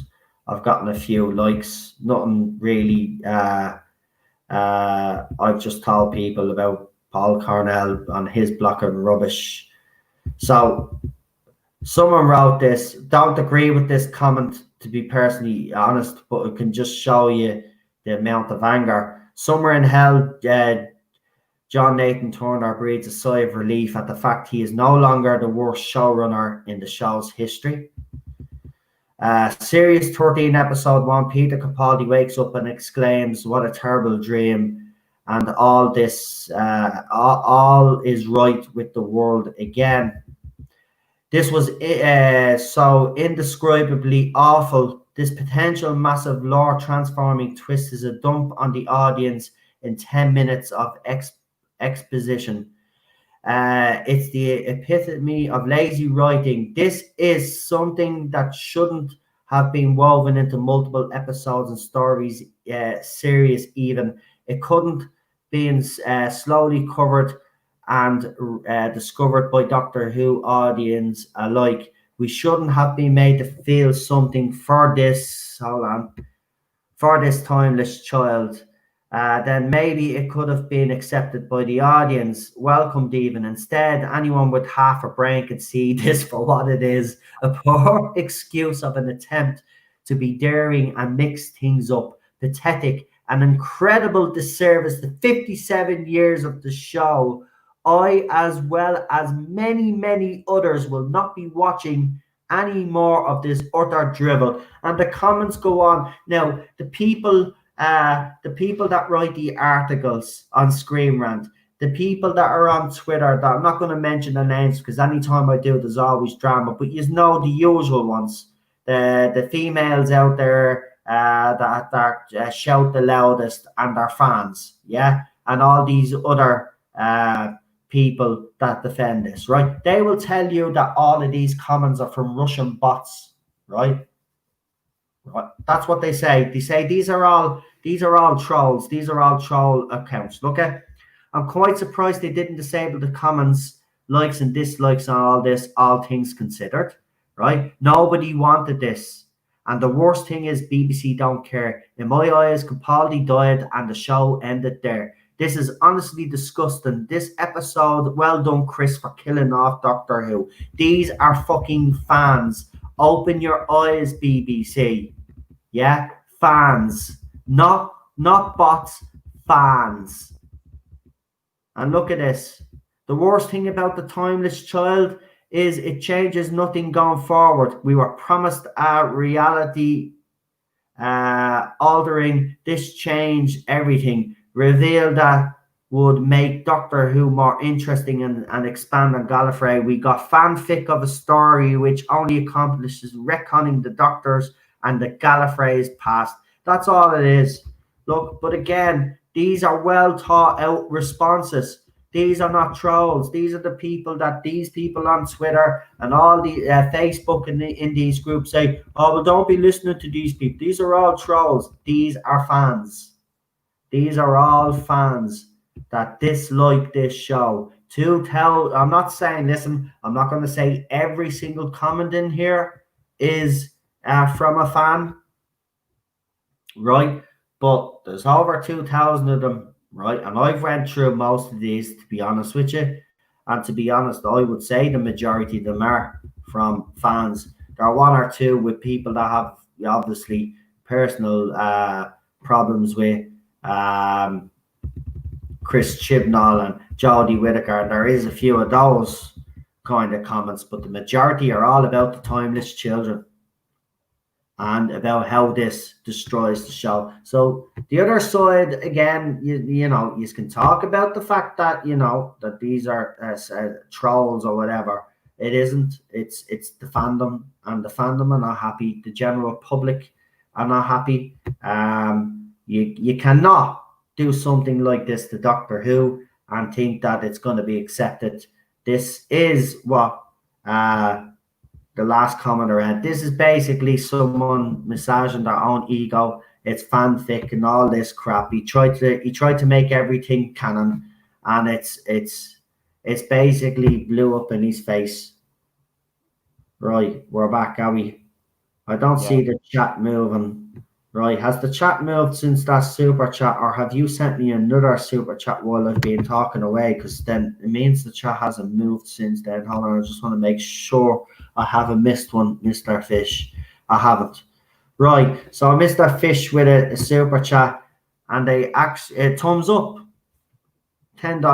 No, 10 Australian dollar super chat. Mr. Fish obviously is the one that I was telling you all about. Obviously, they won't want me to reveal their name. Very private person, but it's been very good to me and Cheryl, I have to say. But this is the person behind getting me the Back to the Future car, and got me all that other stuff. So give them show them a bit of love in the chat there, guys, because they've been really, really kind to me and Cheryl, especially with their words of encouragement and all. And you know, I have to give it to them. They go around helping other YouTubers as well. So you know, always a pleasure to see you here. And anytime they make a suggestion about a YouTuber, you know, so music, I'll check out the music channel anyway. I like me DJs, so you know what's happened here. Why does that keep happening? Right, are you still here? Yeah. Yeah. Grand. Right, I'm after having a message. I got a message from Sean. Unfortunately, he says everything is working against them. Thanks for having me on. Listen, I'm doing if you're available Monday, to give you a bit of notice, we're doing New Who. We're going to do the first part of the Cybermen story in series 2, David Tennant. Daniel's going to be on the panel as well. So if you want to, if you can squeeze it in on Monday, we'd be glad to have you back on Monday. Thanks for coming on, and do us a favor, guys. Don't forget to subscribe to the Nerdaholics channel, please, because it's actually Dizzy. It has a pop culture channel, rather like Tardis Zone and Gary. Great. Well, I'll check it out. I will. Thank you for the suggestion and the super chats. And don't forget, as I said, subscribe to Nerdaholics channel. The two lads, obviously, they do their reviews, their drunken reviews. So if you want a bit of a laugh, you will get a bit of a laugh at the Nerdaholics. Trust me. Good bunch of lads. Good lads. Good lads. And thanks for coming on, Sean. And we've got another super chat by Mr. Fish. I love the way they do the different colors. So for the $10 super chat, it's yellow. But for this one, it's green. That's deadly. Mr. Fish with a $5 Australian super chat. DZD, I love that name actually, is a pop culture geek. Great. We're getting a lot of. See, this is the beauty of all of this, though.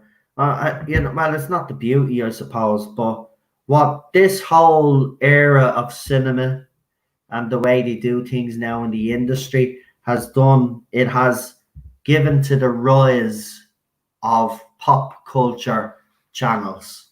And the ordinary fan as well are speaking up. You know, social media has given the fan a chance to speak up as well. And, you know, social media does have its bad points, but let's not forget, it also does have good points. And, you know, we should remember that it does have some good points, but it can be a very useful tool But the Phantom Menace was born out of the destruction of Star Wars. You know, obviously our side, our movement, if you want to call it that, was born out of the fact that our show has been destroyed beyond recognition. So, you know, there is a fight back happening, you know, but it's a slow process. But, you know, the more channels that are out there, the better. So, you know, if there's any channels anyway that you guys want to promote as well that you think deserve a shout out, you know, by all means do so, because, you know, we want to support a lot of these channels. And you know me, I'm a great believer in helping because, you know, I've been given a lot of help along the way, and, you know, it's only right and fair that I do my part, not forget where my channel started off from, which I never will. And that's why I will always do my best to promote anybody that I'm asked to promote. So don't forget, actually, just before, I'm going to roll off a few YouTubers anyway, as I always do. So don't forget to subscribe to Bad Wolf's channel, Bad Wolf 66. They were responsible, along with Pasta Salad as well, with doing a bit of artwork and the videos originally for the channel. I want to thank them. Don't forget to subscribe to obviously Super John. You have a channel now, don't you? Yes, I do.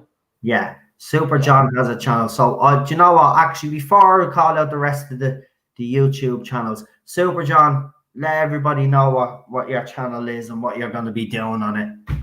I don't know what I'm doing with the channel now. I might put up a review video or something like that.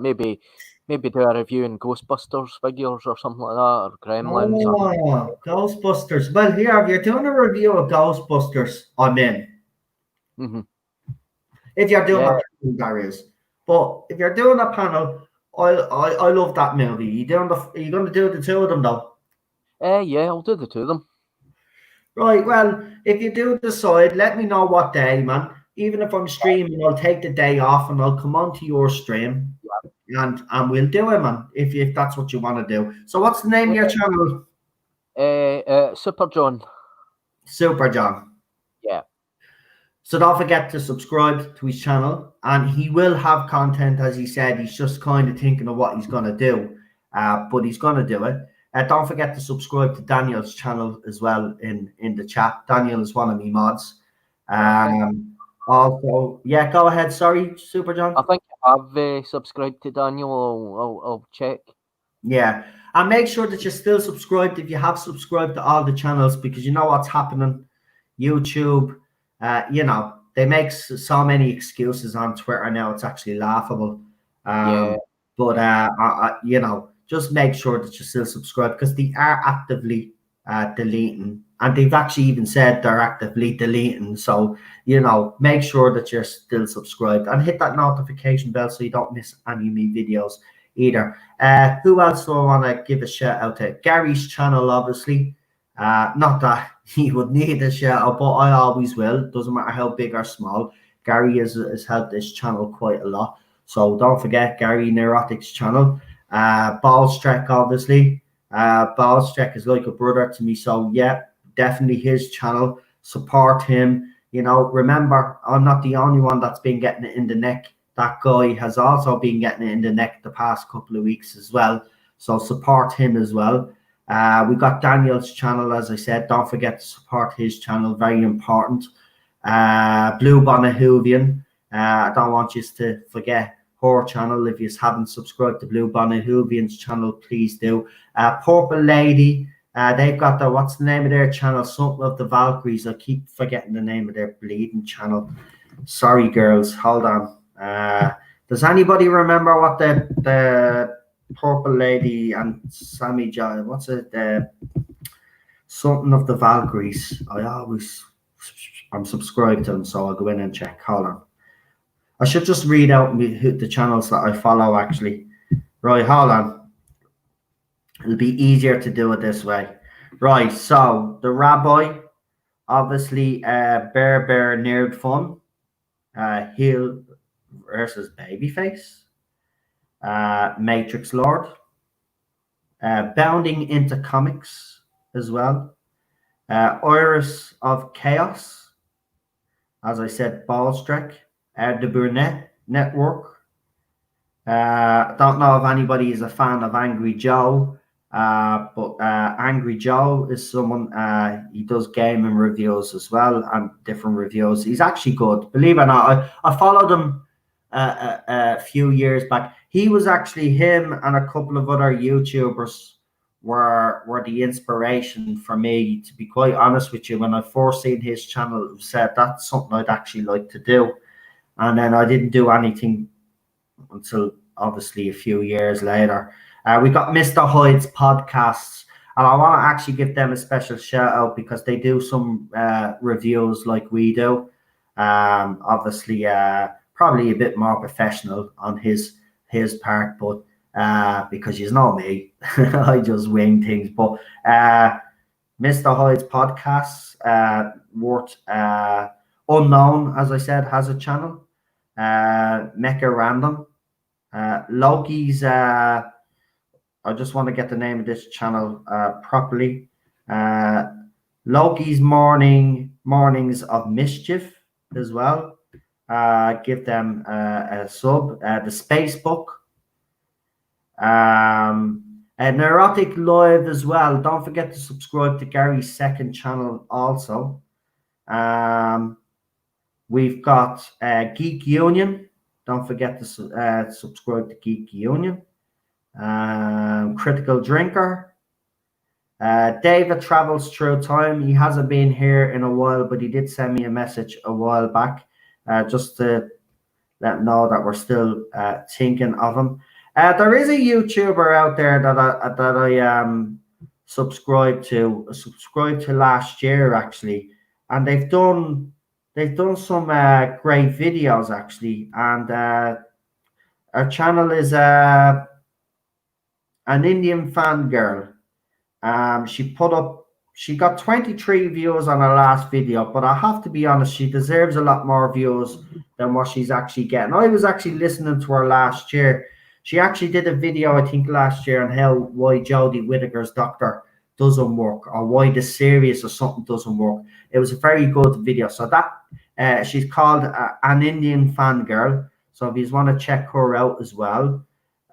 Who else? I've got a long line here, so we're still a few more names. Who else have I got?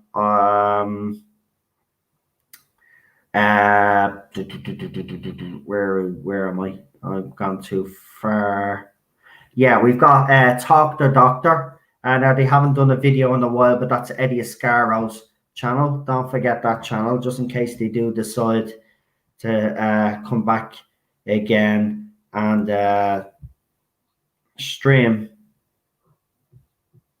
Is that them all? Blue Bonnet Hooving I mentioned, didn't I? Did you mention Anna, the Star Wars girl? I mean, oh yeah, Anna, the Star Wars girl. Yeah, sorry. Yeah. What? Oh. Thank you, YouTube. So I've been subscribed to her channel since obviously, what, about a year now? And I should have probably checked anyway, but I'm not subscribed anymore. I'm not even subscribed to some of the people that I thought that I was subscribed to. What's going on here now? Dave Cullen, I forgot him as well, actually.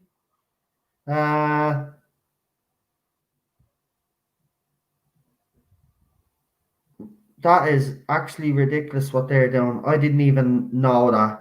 Right, I'll have to resubscribe. That is absolutely just ridiculous. There's a few here that I've been unsubbed to. Wow.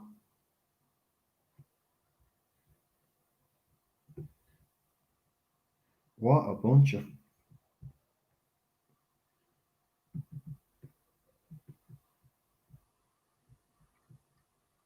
Is there anybody you would like to give a shout out to, a YouTuber that you think deserves a bit of credit?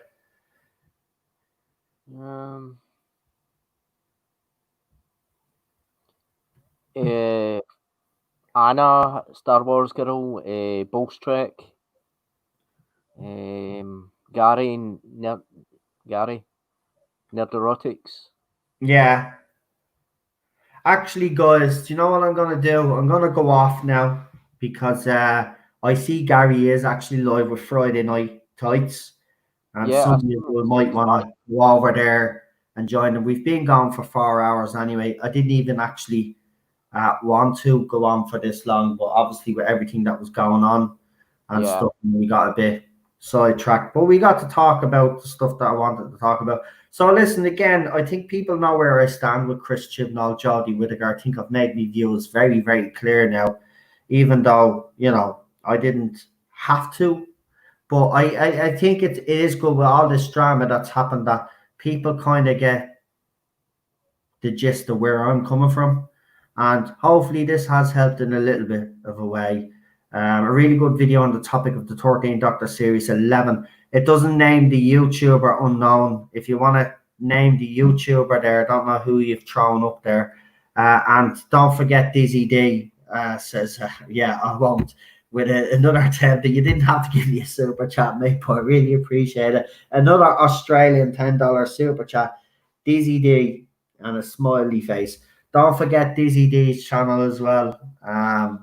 Daniel, if you could do us that favor and just throw it back up there, because Mr. Fish again has been quite generous with his super chats. But that's it, folks. That's where I kind of stand. That's where we all stand in the live chat and on the panel. You know, it's not going to change until, you know, he either cops onto himself or, you know, he leaves. But the face of evil. In my opinion, I think he needs to leave. Oh, Michelle Minks. Yeah, I forgot Michelle, actually. Yeah, I know Michelle hasn't been here since I had the falling out with the other guys. But yeah, and don't forget, actually, and I will say, actually, don't forget to subscribe to. I don't know, dude. I don't know if they've changed the name of the channel. It was Not My Doctor Who, but I'm pretty sure they changed the name of the channel.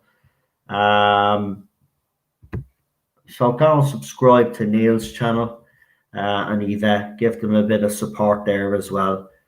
They do some great Doctor Who content as well, actually. I've watched a couple of their videos. They dress up sometimes as well. So, yeah, go and support those guys as well. Because, you know, we're all Doctor Who YouTubers at the end of the day. And we all have our things that we do. And everybody actually deserves some support. So, yeah. Don't forget to subscribe to those guys as well. Have I missed anybody else? It's called Doctor Who Chat now. Right, so don't forget to subscribe to Doctor Who Chat. Give them a sub there. They are a good channel. We used to have Neil on here a lot. And so you all know Neil, and you all know that he knows his stuff. So go and give them user support as well. I know they stream on a Friday as well. So, yeah.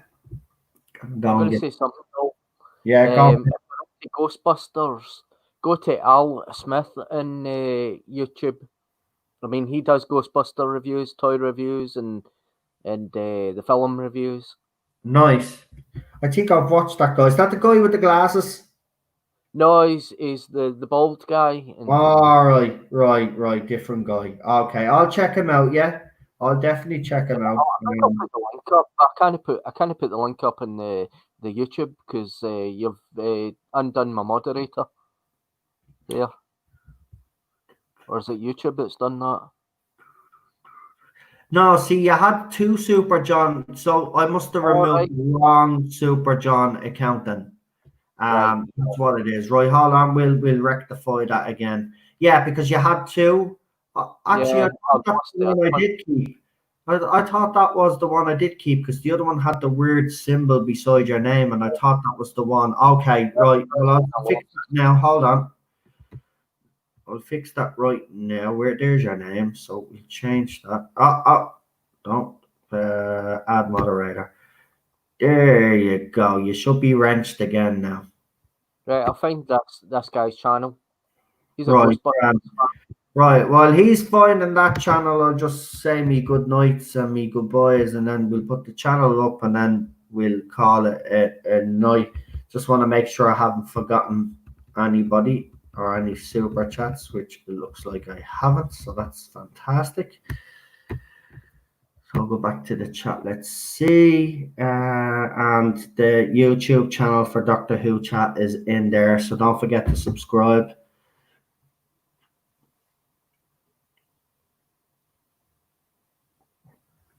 Oh yeah, and if you don't like, well, I haven't seen Rocket Runner here in a while. It's actually,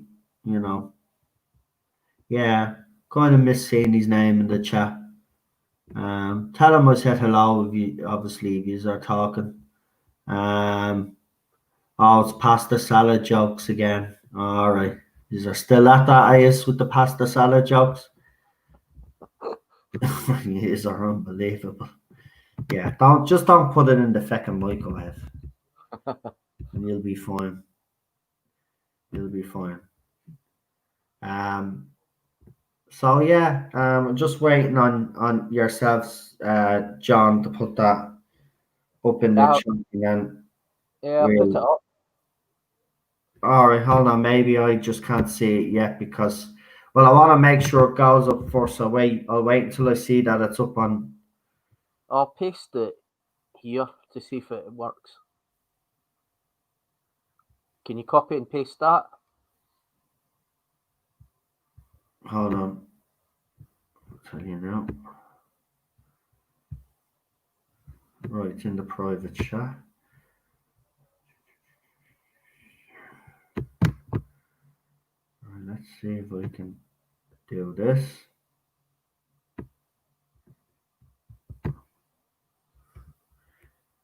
Fingers crossed. Of course I can't because it's me. Because I'm an idiot. I like to post it. Hold on, right. I've highlighted it. I mean, shit. You think after being shown how to do this, I'd know how to do it. Right, hold on. And then. Oh. No.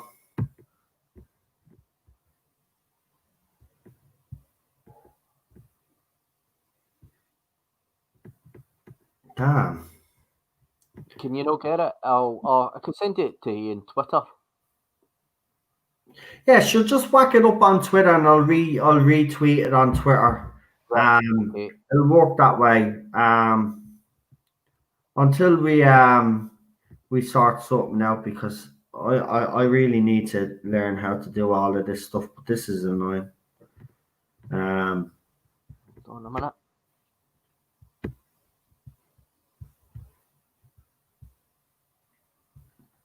Like I did everything that I'm told, so you highlight it and copy and paste it. Like I'm using the right buttons and all, and it never seems to work for me.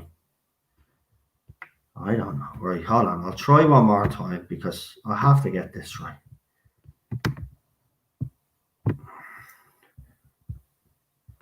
Right, so. Are you using a laptop? It's just got a kind of wee pad in it.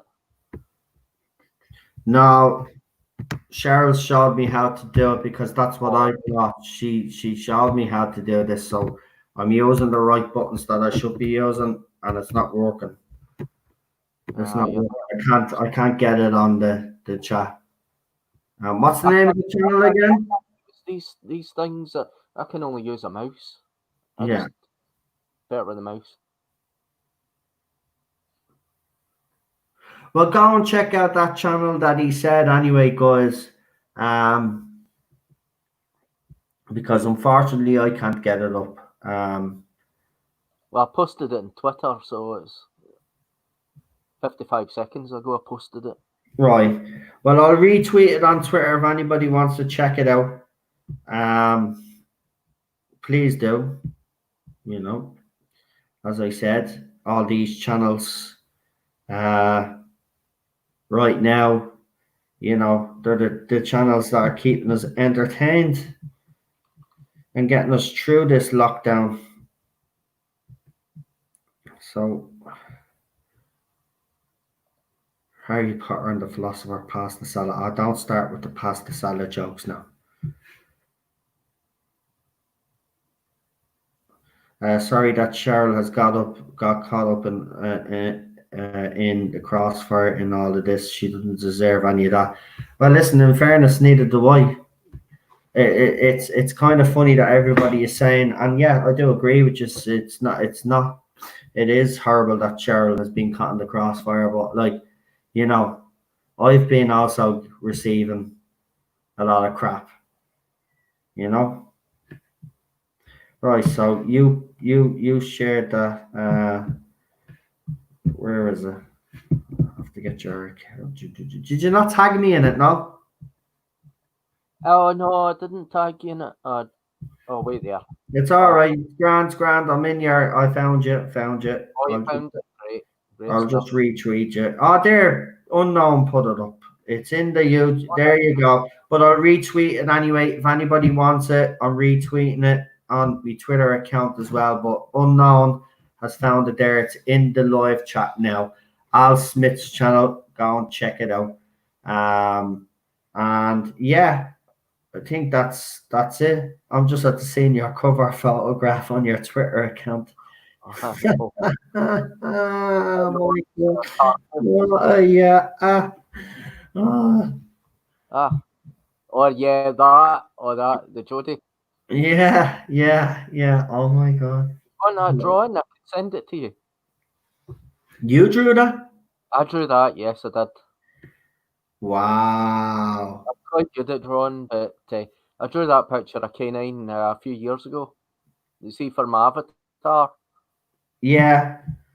Yeah. Oh, that's fantastic as well. I know, it's brilliant. Well, I don't really credit myself for my artwork, but see when I don't see anything for about 3 years, and I've drawn some for 3 years, and I think, Yeah. why did I actually do that?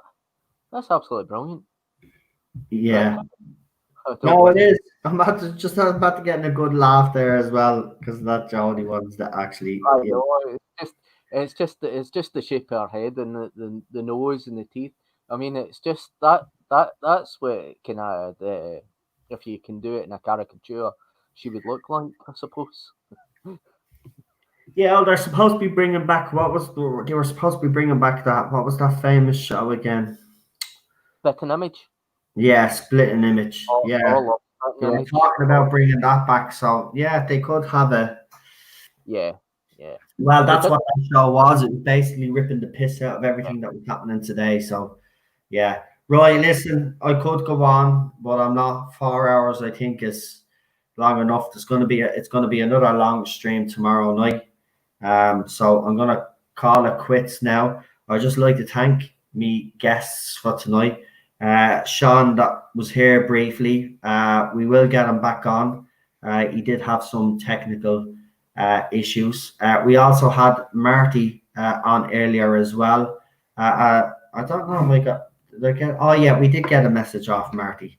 Marty also had some. Actually, that is weird. I think Marty had some technical difficulties as well.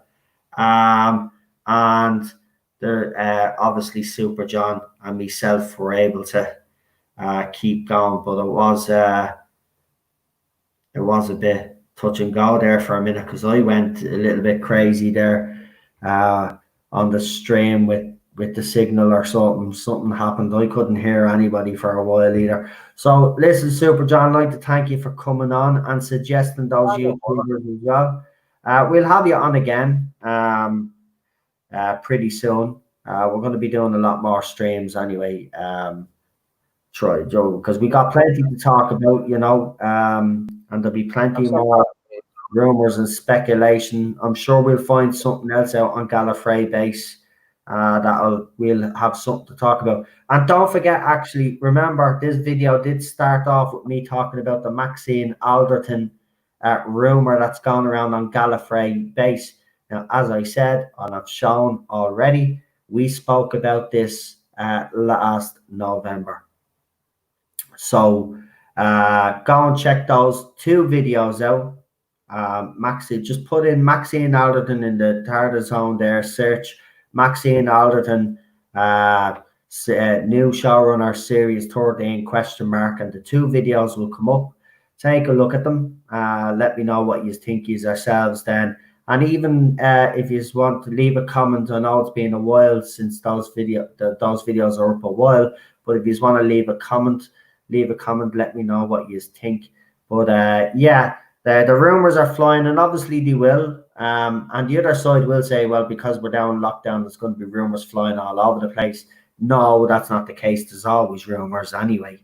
They'll be using the lockdown or the pandemic as an excuse all the time. You know, because the bottom line is you can use all the excuses you just want. Nobody's buying them anymore. And that's I think that's why the other side, or especially, I'm not talking about the incident with or the Twitter spat, but I'm talking about the other kids, if you want, that try to falsely accuse me of stuff. You know, no matter what excuse they make up, this show is dead in the water, and they should just accept it. This is what you do when BBC ignore the fandom. And, you know, you can blame us, but at the end of the day, the blame solely rests on the people that supported this era. End of. And it's sad. Right, I'm off. Go on over and watch Gary anyway. Tell him I said hi. I'll see some of you in the chat anyway. Right, good night, Noel. Good night, Super John. Thanks for coming on. And guys, thanks for coming on. I have to bring me little doggy down as well because he's been waiting for me to finish up. So I'm gonna bring out Ted. The wife has gone to bed as well, so I want to finish up now so I don't wake her up. But listen, thank you all for joining me, John. Thanks for joining me again. As I said, I'll have you on as soon as I can. And thanks for coming on. I really appreciate it. And when you start those Ghostbusters or you decide to do them, let me know, won't you? Yeah, I will do. Not a bother. Even if you want to do them on your own, let me know anyway, and we can promote the crap out of them for you anyway. Yeah. Maybe a Back to the Future can I watch along sometime? Yeah, listen, I've been thinking that very heavily because the 3 movies that I absolutely love. I love Back to the Future 3. I mean, that's a classic to me. Yeah, I love the 3rd one. Yeah, the 2nd one was okay. It wasn't as good. It's the weakest one, I think. Yeah. The 1st and the 2nd one, fantastic. Yeah. Yeah, we will. Don't worry. We'll get around to them eventually. Now, and I'll leave you now. No problem. Look after yourself, pal. Anyway, yeah. Yeah, no bother. Stay safe. Have a good weekend. Right, thanks. And that was Super John, everybody. I'd just like to thank everybody that contributed with a super chat. I want to thank all the moderators for doing such a good job. Also, big shout out to the wife for coming on to the stream and saying those few words, as people have said. I'm actually proud of her for doing that. You know, she's gone through quite enough with all of this, and for her to come on and do something like that and make a statement like that is brave. So I want to thank her for that. And I will say, you know, I hope tomorrow I wake up. So far, I see nothing. What I mean is I don't see anybody posting onto my account that what's been happening the last few weeks, so it seems to have calmed down. Let's hope that that's the way it stays, because I just want to get back to doing what we do on this channel, which is discuss Doctor Who, do our classic and new Who stream alongs, have guests on, have a bit of banter. We have plans to do the quizzes and everything. We've got loads planned. And also then we'll be delving into other TV shows. We'll be doing reviews. We'll be, we'll be doing all the things that we were doing before all of this unpleasantness came along. I just want to be able to do what we've always done and just, I really thought we were moving forward, but I plan on doing that anyway. I'm continuing. And Near the Holic said, great stream.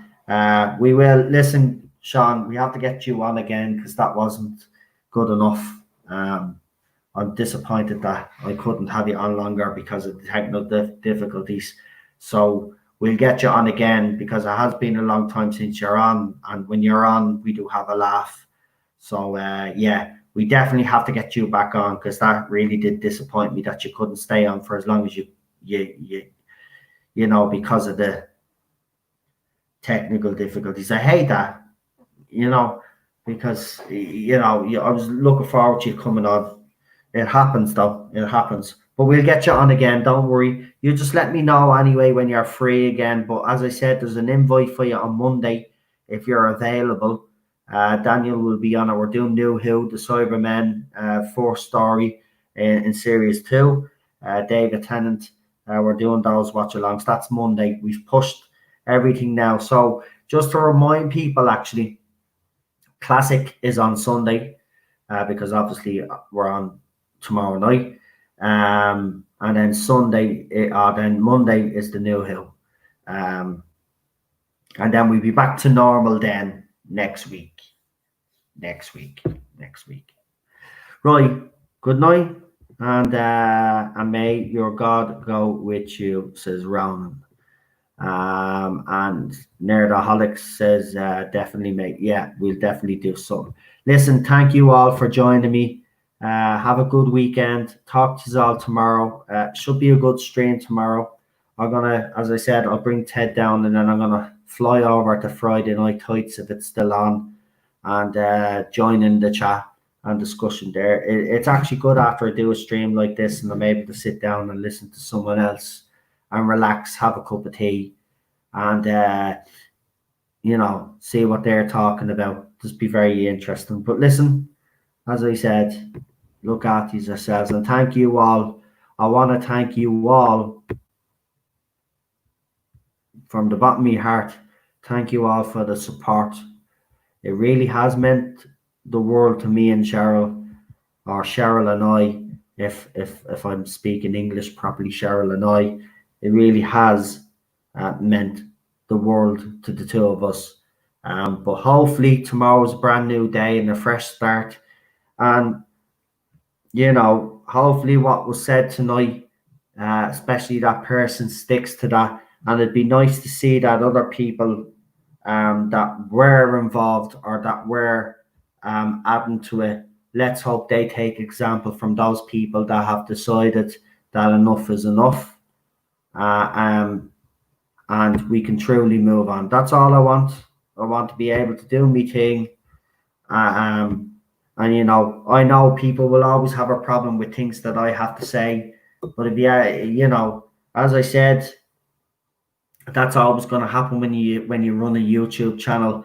But when it starts affecting other people, then we really all of us really have to take a long, hard look at ourselves and say, is this really worth it? But in my mind right now, is it worth fighting for the legacy of Doctor Who? Is it worth fighting for a show that's dying? I believe so as a fan. And I will not, as I said, I will not be silenced ever. Ever. So all I suggest is that we try get along in this fandom, because I'm not going to change my opinions as long as Chris Chibnall writes the way he writes. And I won't change my opinions on Jodie Whittaker if she continues to act the way she acts and comes out with the statements that she comes out with. And that's just the bottom line. You know, you tell us to move on, but Jews don't move on, which is our praise. Why don't Jews move on? Series 11 and 12 is done. You don't need to talk about it anymore. But that sounds ridiculous though, doesn't it? Imagine someone telling you that, oh, well, you've already gave the show enough praise already. You know, series 11 and 12 is over, so don't talk about it. You tell them to go, what would you tell them to go and shove it, wouldn't you? You wouldn't. Who are you to tell me that I can't talk positively? It's the same thing when you flip it. I'm entitled to my opinions. You mightn't like them. You might think I'm negative, this, that, and the other, but I'm entitled to them. And I'm not going to quit, because I won't ask you to quit being positive about the show. I'm not going to quit being negative. When I see some positivity, I will say there is. Simple as that. And that's the way I have been. And if anybody truly watched my reviews for series 12 especially, you will see that I was actually, you know, even though I said I had lowered my expectations, I found Spyfall Part 1 not too bad. It was an improvement. I even said it, an improvement of what we got during Series 11. And I was more open, like a lot of fans. But by the time we got to the third episode, it was like Series 11 as well. Third, fourth episode, that was it. He lost the fandom again. It seems to be a bit of a trait with him. But that's it, right? I'm done rambling on. And thank you, guys. I see all the love. Thank you. Right, leave you with this. I better turn this down because this trailer is starting to get on Ted's nerves now. So I don't want them freaking out. So I know all the things I have to do to keep the dog happy. But listen, I'll talk to you tomorrow. Have a good weekend, and don't forget to join us on the Tardis Zone with me guests for the weekend as well. We love having you around, guys. You know, and please stick with us. Please stick with us. That's all we say. Good night. Stay safe. Look after yourselves. And as Peter Capaldi would say, and the wife also, be kind to each other. Just be kind.